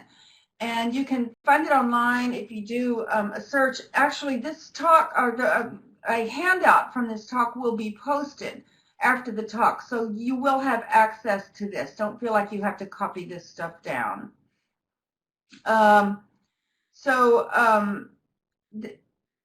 This is a procedure that they have outlined to help students understand what it is they're going to be learning. And as I said, there will be a handout that you can use in your classes if you want to help students become aware of these skills.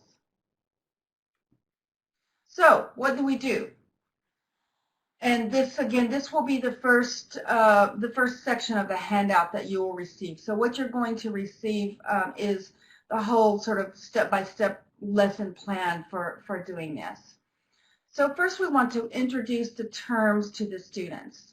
If you have beginning or lower intermediate students, you may need to do this in the native language. The important thing is for students to be able to understand the information and grasp this concept. So the first thing we're going to do is introduce the terms employability, hard skills, and soft skills or transferable skills. They're, called just two names for the same thing. So employability skills are a set of achievements, skills, and understandings and personal attributes that make graduates, that make people more likely to gain employment, to get hired, and to be successful when they are hired into a job. And this benefits them, it benefits the people they're working with or their company, it benefits the community because remember that skills are transferable. And the economy as a whole, because if everybody is kind of better at what they do, then our economies work better. Hard skills, as we said, the specific skills and knowledge that are needed in one's professional field. And, you might want to get students to think about what field they're in or going into and brainstorm a little bit about what hard skills they need to have. What are they, if they're in engineering, what are they studying? What are they learning to do? And then soft skills or transferable skills are the generic or general skills developed in one situation that can be transferred to another situation. And you can see that these definitions come from different places. The first one was University of Edinburgh, and then we have Trinity University for this last one.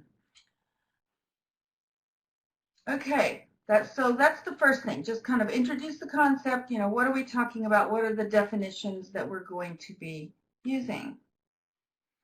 And then second, we want to work with students to help them identify the environments, or we usually call these things domains, and you can use that word or not with your students. It doesn't matter too much. What they need to understand is that the transferable skills are called transferable precisely because they're useful in different areas of their lives. And you might want to give them one example, one domain, one environment, for example, work, and ask them if they can think of the other areas of life, main areas of life, and see if they can come up with school, home, and their social life outside of their home, and do a little brainstorm with them there. Then the next thing we're going to do is we're going to hand out a table that lists the skill areas and some specific sub-skills that are related to each skill area. And we'll go over the table to help students understand it. So this, of course, is going to give them the specific skill areas and some examples. Again, this table will be on the handout that will be posted later, so you will have access to this. I basically created the table.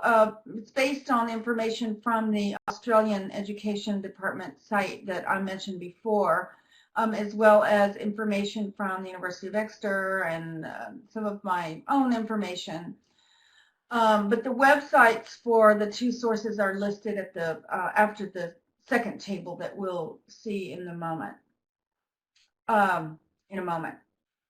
So sometimes it's hard for students, and sometimes even teachers, if it's if it's a bit new to our curricula, to understand what the transferable skills are and what the specific sub-skills are that are involved with each skill area. So a table like this with examples can help clarify that. Let's just take a look at a few examples. So remember that earlier on I said I listed some of the basic skill types that employers look for. So communication and interpersonal skills was one of those. So what this means is it's the ability to explain what you mean in a clear and concise way through written and spoken means. It means that you are able to listen well and relate to other people and act upon key information or instructions.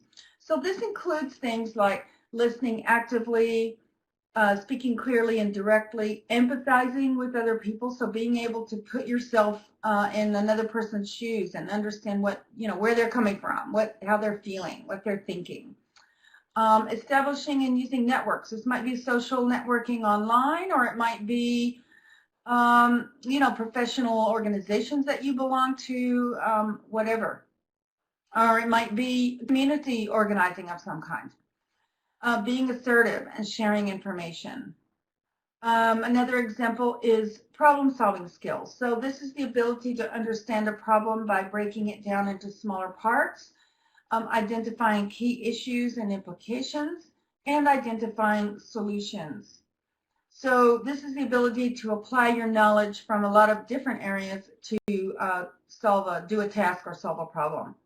And this is things like developing creative solutions, practical solutions. So we have to be creative, but we also have to be practical. All of those are part of problem-solving skills. Thinking logically, solving problems in teams, which also, these skills are transferable to different domains. They're also, many of them are transferable to each other. So this solving problems in teams gets us also into the area of team working, which is at the bottom of this skills list here on this page. So all of these skills are interrelated and act together. Using your initiative and being self-motivated, having new ideas of your own and showing a strong drive, not just waiting to be told to do things. And that's something that employers really, really look for nowadays. In the old days, the employers pretty much kind of told you what to do and you did it. But now that's really not what they're looking for. They're looking for people who do sort of take initiative and don't wait around. So this involves things like having a personal vision and goals, evaluating and monitoring your own performance. We know when we have had a good class and when we haven't had a good class, don't we? And when we haven't, we try and reflect on what went wrong and how to make it better.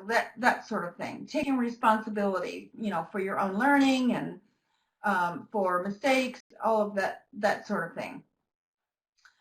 Organizational skills are being organized and methodical, being able to plan your work to meet deadlines. This, again, remember, these are transferable. So this has to do with work, it has to do with study, and it might even have to do with your social life. Do you know people who plan so many social activities that they end up, being late for everything and then maybe not showing up for things? Well, those are organizational skills too, even in your private life. Monitoring progress to, make sure that you're on track for deadlines. Being able to manage stress. So this, managing stress is a transferable skill, a life skill. And again, that applies, of course, in all domains: work, school, private life. So this is things like managing your time and setting priorities, being resourceful. In other words, figuring out, okay, I have to create a talk here. What do I rely on? Establishing project goals. And again, this could be in your private life. Like me, you can see my back wall here. It's all painted with different colors. That's because I haven't decided what color to paint my office.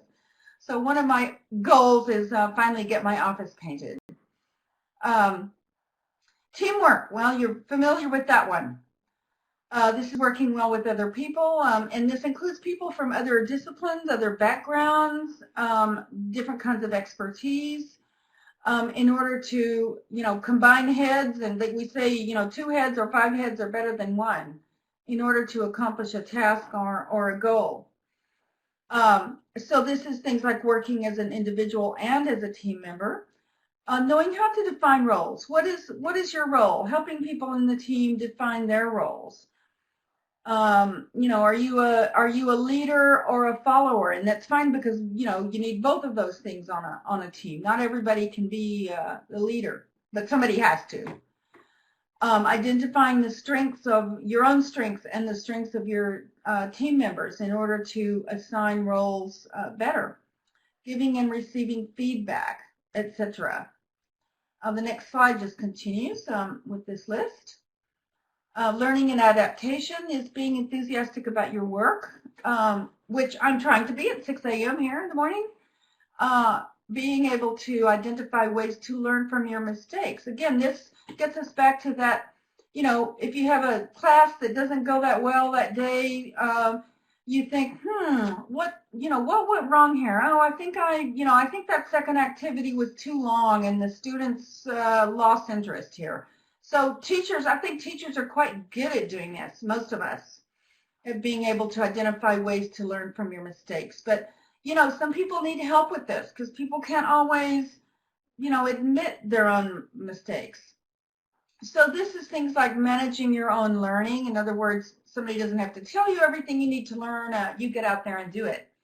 Adapting to new situations, being open to new ideas and techniques. And that's kind of hard sometimes for people like me who are a little bit, shall we say, leader-oriented. You kind of think your way might be the right way, and that, we need to sit back and listen, because it's not always the best way. There are new ways to do things. Numeracy, what does that mean? That means being able to use not just math, not just numbers, but data in general to support evidence or demonstrate a point. So this is, in the sub-skills, using math, including budgeting and financial management to solve problems, but it's also things like understanding and using charts and graphs and estimating and guessing. And those things, again, are useful at work, even if even if you teach English. I mean, you're not directly involved in math.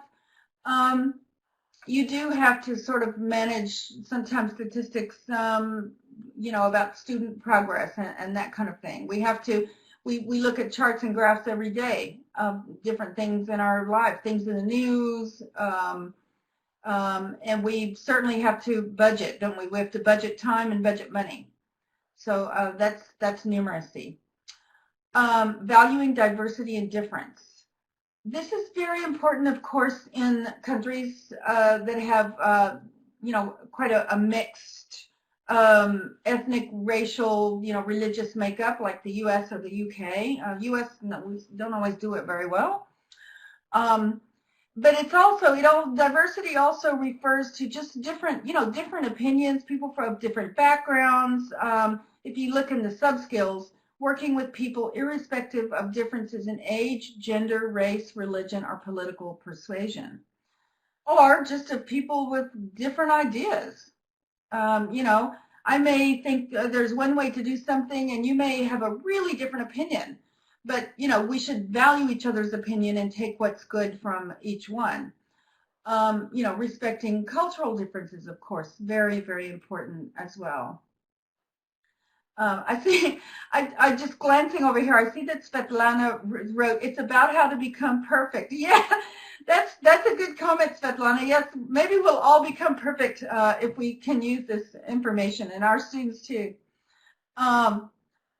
Finally, negotiation skills have to do with taking on board other people's feelings and expressing your own requirements, but in an unemotional and clear fashion. So we all know people who are good negotiators and people who aren't. Some people, the minute somebody doesn't agree with them, they start to get angry. And, that's not going to get you very far in a negotiation. Or they just refuse to negotiate. It's like my way or the highway, if you know that phrase. So these are things like negotiating responsibly. In other words, this gets us back into that business of having empathy. Put yourself in the other person's place. Where is that person coming from? Maybe they have a different point of view about how to do something. Organizing arguments effectively. This is something that you need to do in every aspect of your life. If you're writing an essay, an argumentative essay about something, you have to organize your arguments on paper, don't you, for school.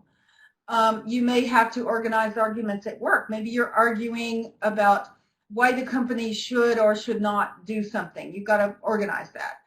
And in your private life as well. Maybe, you want your parents or your kids to do something or not do something. You need to organize your arguments and explain clearly where you're coming from. And that has to do with persuading effectively. And it also, another point here, another sub-skill here is applying evaluation criteria. In other words, based on what are you evaluating or forming this opinion? So those are not all the sub-skills in each category, but those are some examples that I think students can quite easily understand. Again, here are the sources that I used for this at the bottom of the table, and this will be on your handout. So once you kind of go over that, and that might, take a while, but I think it's probably worth it to get them to understand this stuff. Then we're now going to have ask the students to refer to the table of skills. So we will give them this table as a handout. And we're going to ask them to make a list of a couple of lists. First, skills they have learned outside the classroom that can be used at school or work. And skills they have developed at school or in extracurricular activities like sports or music or arts that can be useful at work and home or in their social lives. So you may want to give them a couple of examples for each category and then remind them to refer back to their table of skills. So for example, skills that they have learned outside the classroom might be things like negotiation skills, again, sort of in family or friend situations, do we want to go to a movie or do we want to, go out to eat? Empathizing, putting yourself in the shoes of other people.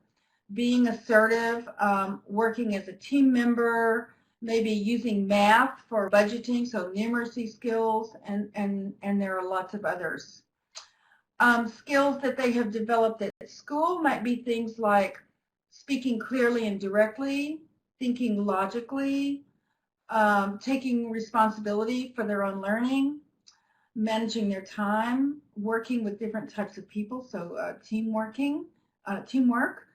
especially if they're on some kind of sports team or in an organization, that kind of thing. So you could give them a couple of examples. Now I'm going to, I know this is a little difficult because it's not too interactive, but I would like you now to take just a few seconds. I'm going to give you a few seconds here, and I'm going to grab a sip of coffee to think of some of the skills that help you in your job as teachers. I don't think you need to look back at the table to do that. Try doing it without the table. And then in a minute, we'll look back at the tables to have a look. So take just a second and either just think in your head or jot down a couple of notes, talk to the person next to you if you're with someone, to think of some of the skills that help you in your job as teachers. And if you want to, as you're doing that or when you're done, maybe just type in a few of the things that you're thinking of.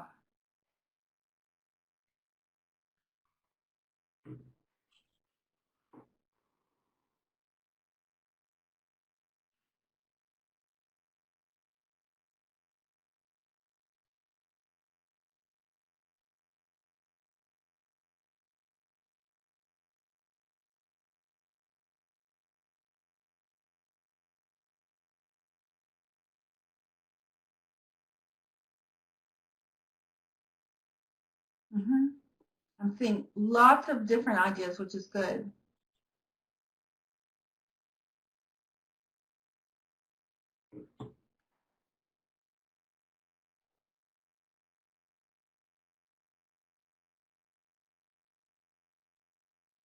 Okay. That's great. Let's look back at the tables for a second. I'm seeing lots of course, communication skills, interpersonal skills.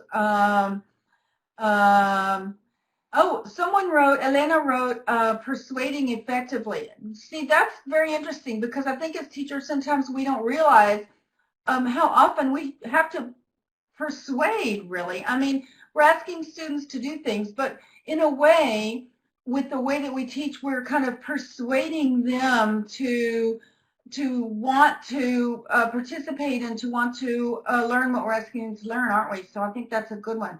Let's just go back to the table. So listening actively, hopefully somebody said that. Speaking clearly and directly, yes. Empathizing. I haven't seen that.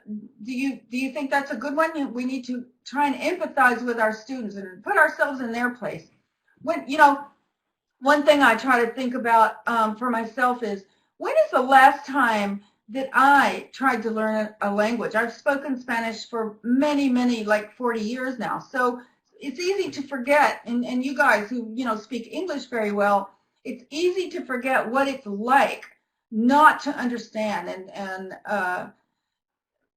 so if we can empathize with our students and realize just how hard it is, remember how hard it is, that really helps.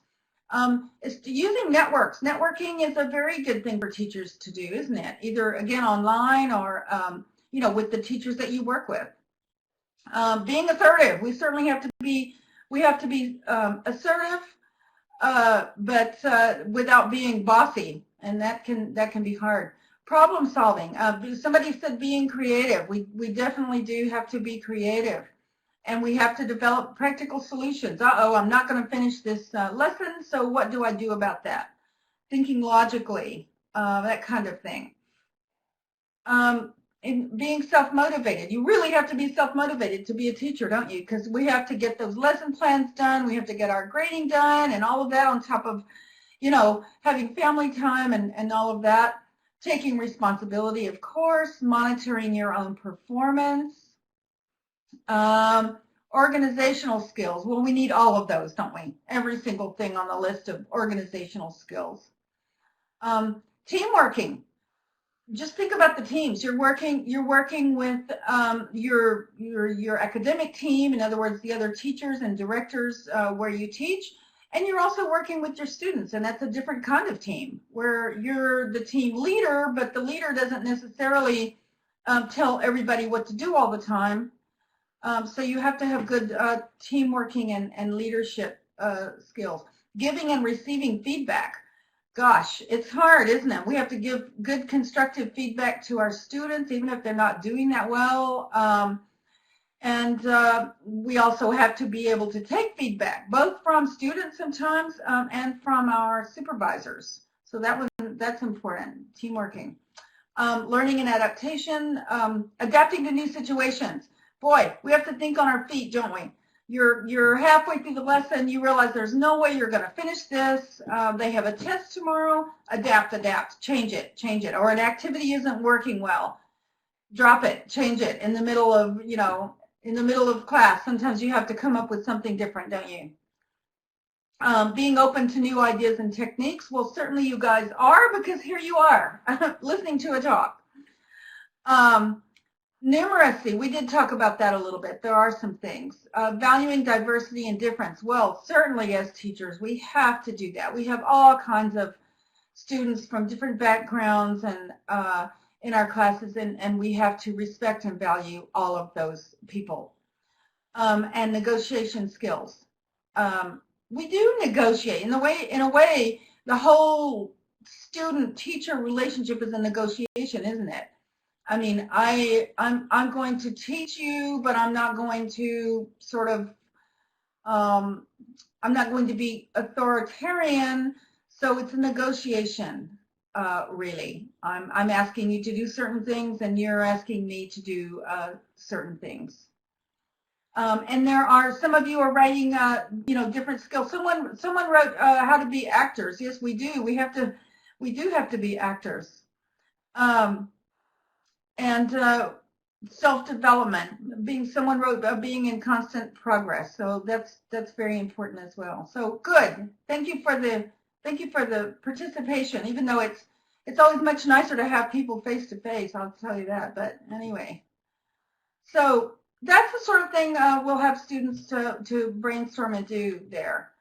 Then we're going to, I believe that's the slide we looked at. Yes, right. Okay, skills that they think they have developed. That's the first step, because it's important for students to have awareness of skills that they have, because very often, if you think about it, maybe even you guys, we don't always realize what skills we have. So it's important to raise their awareness in that, because they might look at this stuff and just say, oh my gosh, this just seems so hard. Well, you've already got tons of skills. So then we're going to continue with that idea. If you write this little format on the board and ask the students to create a table for each skill category, there were 9 skill categories in those tables. So ask them to create a little table for each one. So this one is problem solving. So on one side is what kinds of things you enjoy doing and what kinds of things you are good at. And we're going to actually ask them to work on this in groups. And what they're going to do is this. They're going to use their tables, and they're going to and use the charts that they just prepared, and they're going to go through that list of employability skills in the table, and they're going to identify things, skills that they enjoy doing and that they are good at. So, for example, give them an example like this one maybe. So, under the skill of learning and adaptation, maybe they enjoy learning new skills. So they would write, enjoy learning new skills, and that just comes from that table. I'm pretty good at adapting to new situations. So they might write that under good at. So, tell them that they don't have to list things for every skill category. They don't have to use all 9. But if they could try to use maybe 5 of the categories at least. And the reason for doing this in groups is that they may be able to help each other by pointing out to each other things that they are good at or that they seem to enjoy. Because again, sometimes we don't realize that we're good at something. Somebody in my group might say, well, you have good leadership skills. You think of creative ideas when we work in groups. So, oh, okay, I can come up with creative solutions for things. Then the next thing, after they do that, we're going to ask them to think of some examples from their own lives to illustrate these things that they've listed. And again, they're working in groups because somebody in the group who knows them well, if you can, try to let students work in groups of, that know each other quite well, because they can make suggestions to each other. And they can use examples from work or school or home or their social lives. So, for example, somebody might say, oh, well, I took a photography course because I wanted to learn new ways to use my phone camera. So that, goes along with that skill of learning and adaptation, enjoying learning new skills. So here's an example. I took a photography course. So again, this kind of grounds it for the students. This puts it into reality for them, so that they can realize, oh yes, I guess I have some of these skills, and yeah, here's how I'm using them, or I have used them. So we've taken it from introducing what the skills are to now getting into, okay, students, which of these skills do you have? And now we're going to move it into the domain of work, because remember, the sort of end goal here is employability skills. So now we're going to ask them to look at those skills, look at the skills they have, and look at the skills in the table, and to think of a job or jobs that they are interested in doing in the future. Or if some of your students may already be working, if you work in a language institute and you have adult students, if they're already in a job, they need to list at least 5 employability skills that they think are necessary or desirable for that job. So they're going to do that. You probably want them to do that. Well, they could do that either on their own or in groups. So, they might do it on their own. Or if they work in small groups, one person may say, I'm an engineer, and they kind of brainstorm together, what skills they think are needed. Again, referring back to those tables so that they have that reference.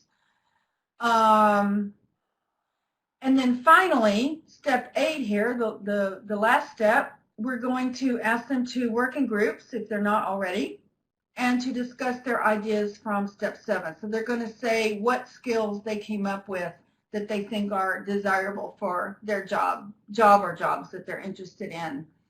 And then as a part of this, they should discuss, which of the skills they think they already have, so kind of going back to that brainstorming about what skills they have, and which skills they think they need to develop. So some things, they may look at the skills they listed for their jobs and think, okay, I'm pretty good at this one, and this one, but I think I need to develop, X, Y, and Z. And again, if they do this in groups, it'll just help them, think of ideas. Again, maybe suggest skills to each other that they think that they already have, and also to suggest skills that they think that their group mates might need. So you're an engineer, so you need good numeracy skills, that kind of thing. And that's it. That might take a class or two. You could just spread this over several classes and do a few sessions, a little 15-20 minute session in each class at the beginning of the semester or the school year.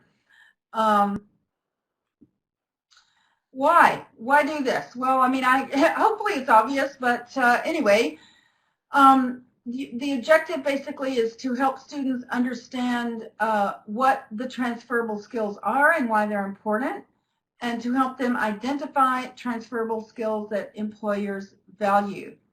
And the rationale is that students already have a range of skills that they may not be aware of that are useful in the workplace, and they need to recognize the skills that they possess and how they can be transferred to the workplace. So you saw how we kind of worked through those steps to get them to do that.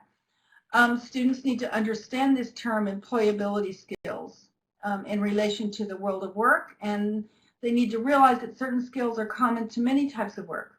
So teachers need negotiating skills, so do people in sales. And that the skills are also, that these skills apply to their academic and personal lives as well. These objectives and rationale, again, were listed by the Australian Education Department. So I didn't come up with them. They did, but they made a lot of sense to me. You could share this. You could either share this with your students at the beginning of the session so that they understand why you're going to be asking them to do these, to work through these exercises, or you might want to use this as a reflection at the end of the session and have them, reflect on why they went through this process on these skills. Now, good news and bad news. There always is, right? So the good news is that, yes, you can learn and develop soft skills as well as hard skills.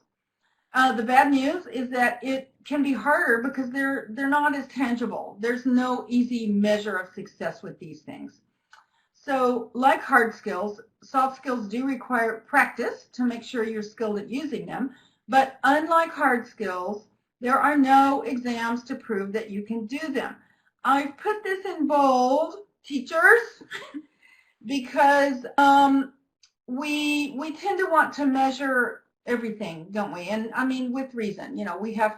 We have accountability. We have to prove that our students are making progress or not. But in the case of these skills, the measure of success in developing these skills is really not short term. It's a sort of a long-term development. It's how well you are able to manage relationships with family, friends, coworkers, any customers, or whatever you have to do in your business life, professional life. So the addition of these skills to curricula can be kind of scary sometimes for us teachers, and also to students. It's hard to understand what the skills are. Precisely because they're not well defined, they're not measurable like hard skills, and you may wonder a lot, how do I teach these things? How do I assess them? So I would encourage you to do two things. First, try to use materials that have the development of these transferable skills built in, so that you don't have to spend lots of extra time looking for materials or preparing, extra work on these things. And second, don't feel like you have to test everything. Test what you would normally test in any English course, but try to treat the soft skills as a sort of ongoing learning and development process for your students. The students may be a little bit afraid of these things, because they're not as clear as sort of grammar, vocabulary. Teacher, what do I learn? What am I learning here? So they may approach the learning of these skills in a more open and relaxed way if they know that there will not be a test at the end of the lesson. Now, as for how to teach them and where on earth do you find the materials, I believe Fauzia has just written up there, typed up there, that I am one of the co-authors of the Mind series, which is a series for young adults and adults. And the reason I'm talking to you about these transferable skills today is because those skills are a really strong part of the syllabus of our series. Some of you may know the series and others may not. I believe she's typing up there how you can probably get hold of some samples if you don't know the series.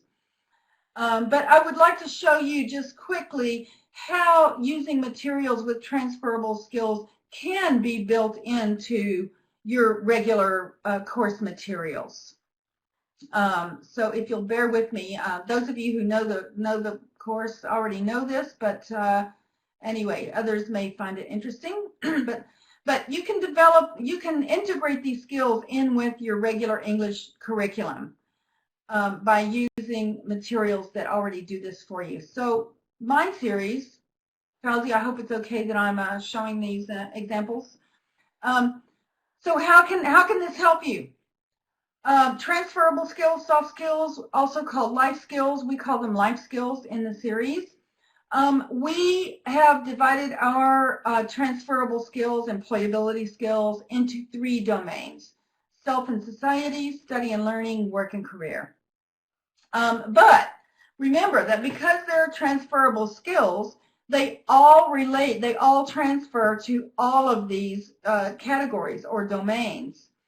So, for example, if you look at, we happen to have under self and society, establishing priorities, developing cultural awareness, setting goals, managing stress, protecting digital privacy. These are just a few examples of some of the skills, life skills that are in the Mind series.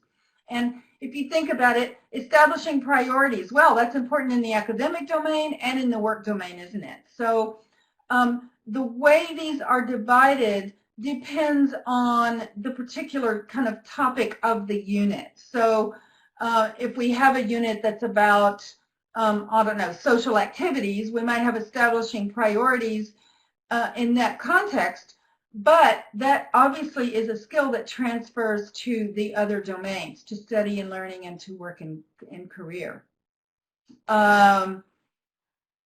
So I'll just show you a few examples. What I've done here is I've chosen one lesson that develops a skill from each of the 9 categories that we looked at in the table earlier, so that you can see how, even if they're kind of organized in different ways or called different things, it's, you know, it's all basically the same thing. So here we have, for example, this is managing your time.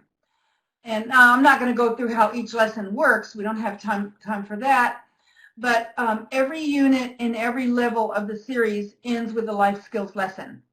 And the topic of the life skills lesson, the topic itself, relates to the topic of the unit that the students have just finished. But the skill that is developed is always transferable to other areas or domains of life and to other situations within a domain. So, for example, in this lesson, they have to think in general about the things they have to do this week, including social activities. Because this is, I think, at an early level. It's about, you know, what are you doing on Tuesday, that kind of thing. But this skill of time management is obviously useful in the context of work or academics, as well as life in general. And the techniques that they learn on these skills pages can apply to many, many different situations. So again, the topic is one thing, but the technique they learn applies across all domains and to many different situations. Here's one on learning and adaptation. This is on developing your memory. Again, useful for many things. Team working. Here's techniques for brainstorming. Did you know brainstorming has techniques?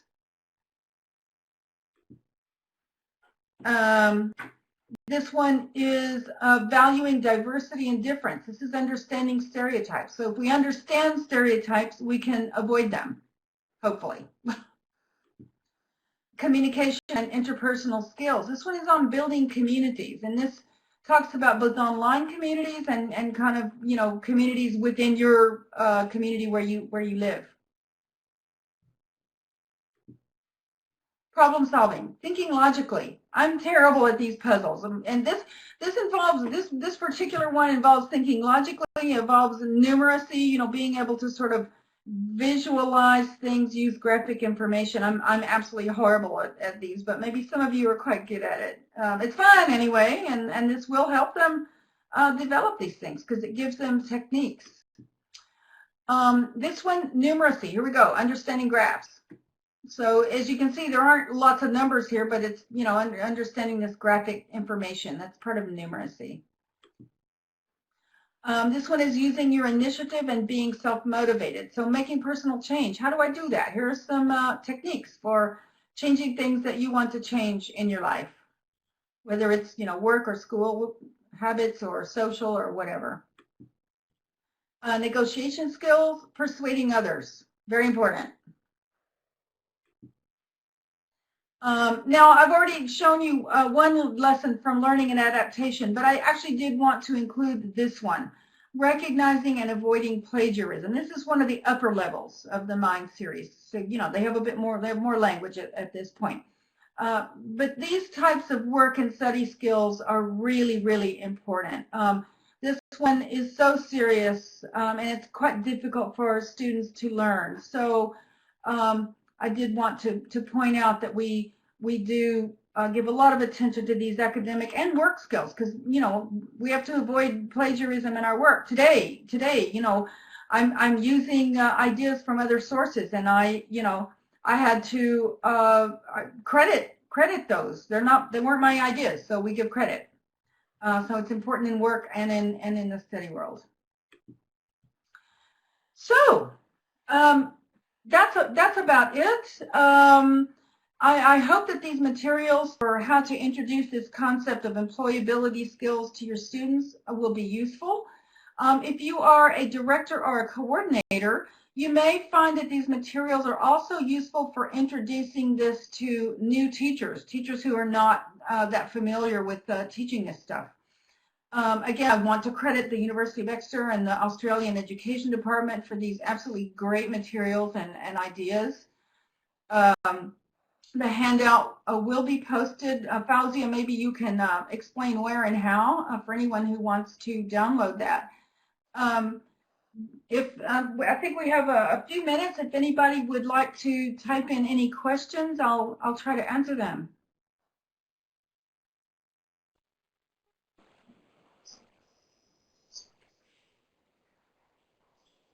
Thank you for saying thank you. That's very nice of you. That's it's so nice to get these comments because I don't get to actually talk to people.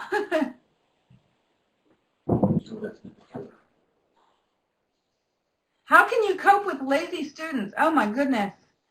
I think doing lots of group and pair work and I think motivating them, and maybe this kind of real world stuff, you know, like these employability skills will motivate some of those students, because sometimes they think, oh, I'm learning English and here I am in my little town, I'm never going to use it, but you're only learning English, you know, you're learning other things. So hopefully that will motivate them a little bit. So Fauzia, I don't know if there's nothing else from you. I want to thank everyone for listening from wherever you are. And gosh, it's almost midnight here now. So thanks to everyone. Thank you, Mickey. That's wonderful. That was a fantastic session from Mickey Rogers, all about, you know, the importance of employability skills and teaching them to our students.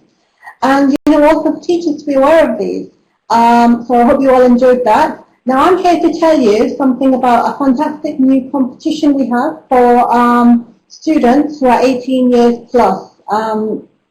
We can show you that. So Open Mind and the Mind series are launching a competition to invite students to come and enter the chance to win 2 weeks work experience in Macmillan education in London. So this is a great competition. And we want to let you know so that you can tell your students about it. You know, they can come to an international publishing office, do work experience here for 2 weeks, and learn some wonderful employability skills to add to their own resumes and CVs to help them for their own future careers, or help them change careers if that's what they're interested in. So I'm just going to put the link in here for the competition. So what they need to do is go to the website, read the information, and read the terms and conditions, and send in their entry. The competition runs throughout the year until the 30th of November 2016.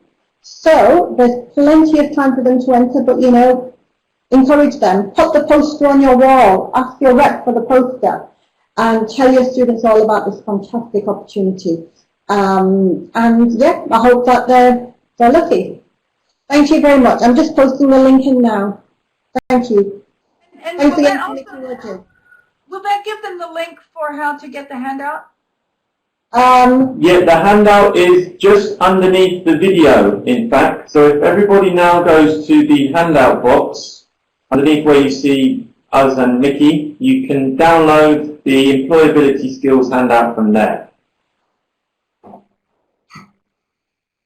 Great, thank you, Henry. Just sat underneath where you can see us. Great.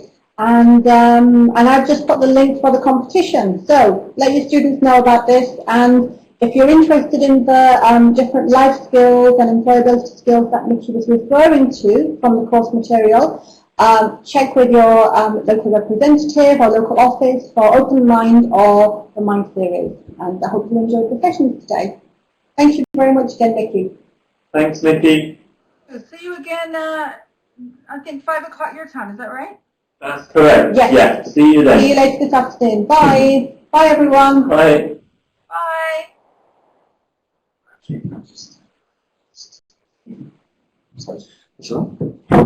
Okay, everybody. So thanks to Mickey, and thank you again so much for getting up early. I'm just going to try and share the certificate with everybody. It's frozen again.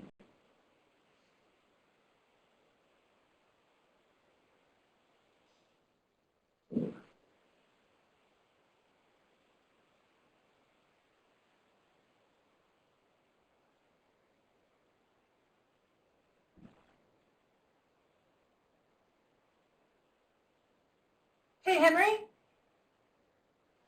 Hi, yeah, it's just frozen.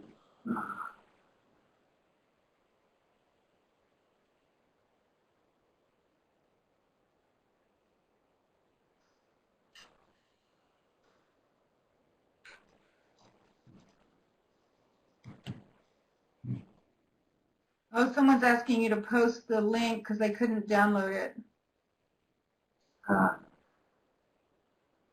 the handout. Okay, can anybody hear me now?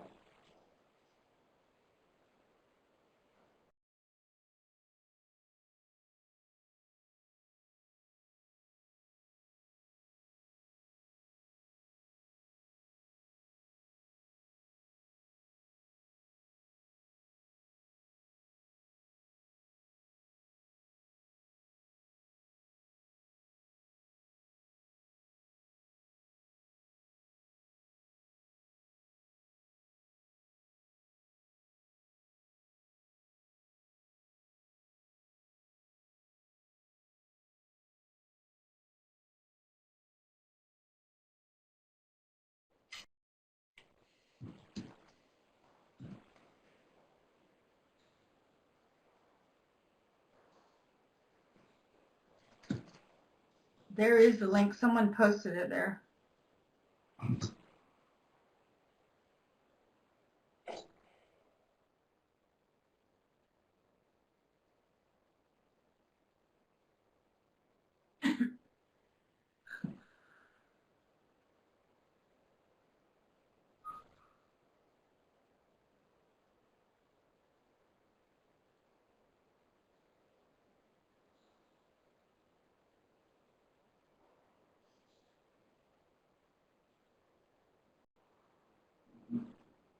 Are you seeing all those thousands of questions? Hi, sorry, my computer just froze there. Oh. Right, so now I'm back. Sorry, there wasn't anything I could do. So we have the certificate for you to download here, guys. It's at the top next to the video screen on the left. So if you click on that and download, you can take it from there. And can you post the handout up there too? Because somebody said they weren't able to download it. Sure, I'll add it. 1 second. Right. If I disappear again, it's because my computer's not liking me today. So the handout is now in the same box. So you have 2 files, 2 PDF files. The employability skills handout and the certificate. You just need to click on them both and download them. The certificate is valid for all 3 talks this morning that you've seen. You just need to print it off and add your name and signature. And the handout is something that Mickey kindly put together for us, which you can print out and keep too. So I'll leave these up for a while before saying goodbye, but don't forget that we are back this afternoon too. So Mickey's talk will be at 5 our time, and Rob is on at 4 our time in London. Okay. Yeah, someone's asking about the certificate. You have to print it off and add your name afterwards. Just, handwritten. Has everybody been able to download it? Let me know if you're having problems. Okay, great. Good. People are saying yes. That's good. Perfect. No, there wasn't any handouts from the previous webinars, just Mickey's today. And that will be available again later too, if you're coming to the second talk. So we start again at 4 p.m. UK time. Mickey will be on at 5 p.m.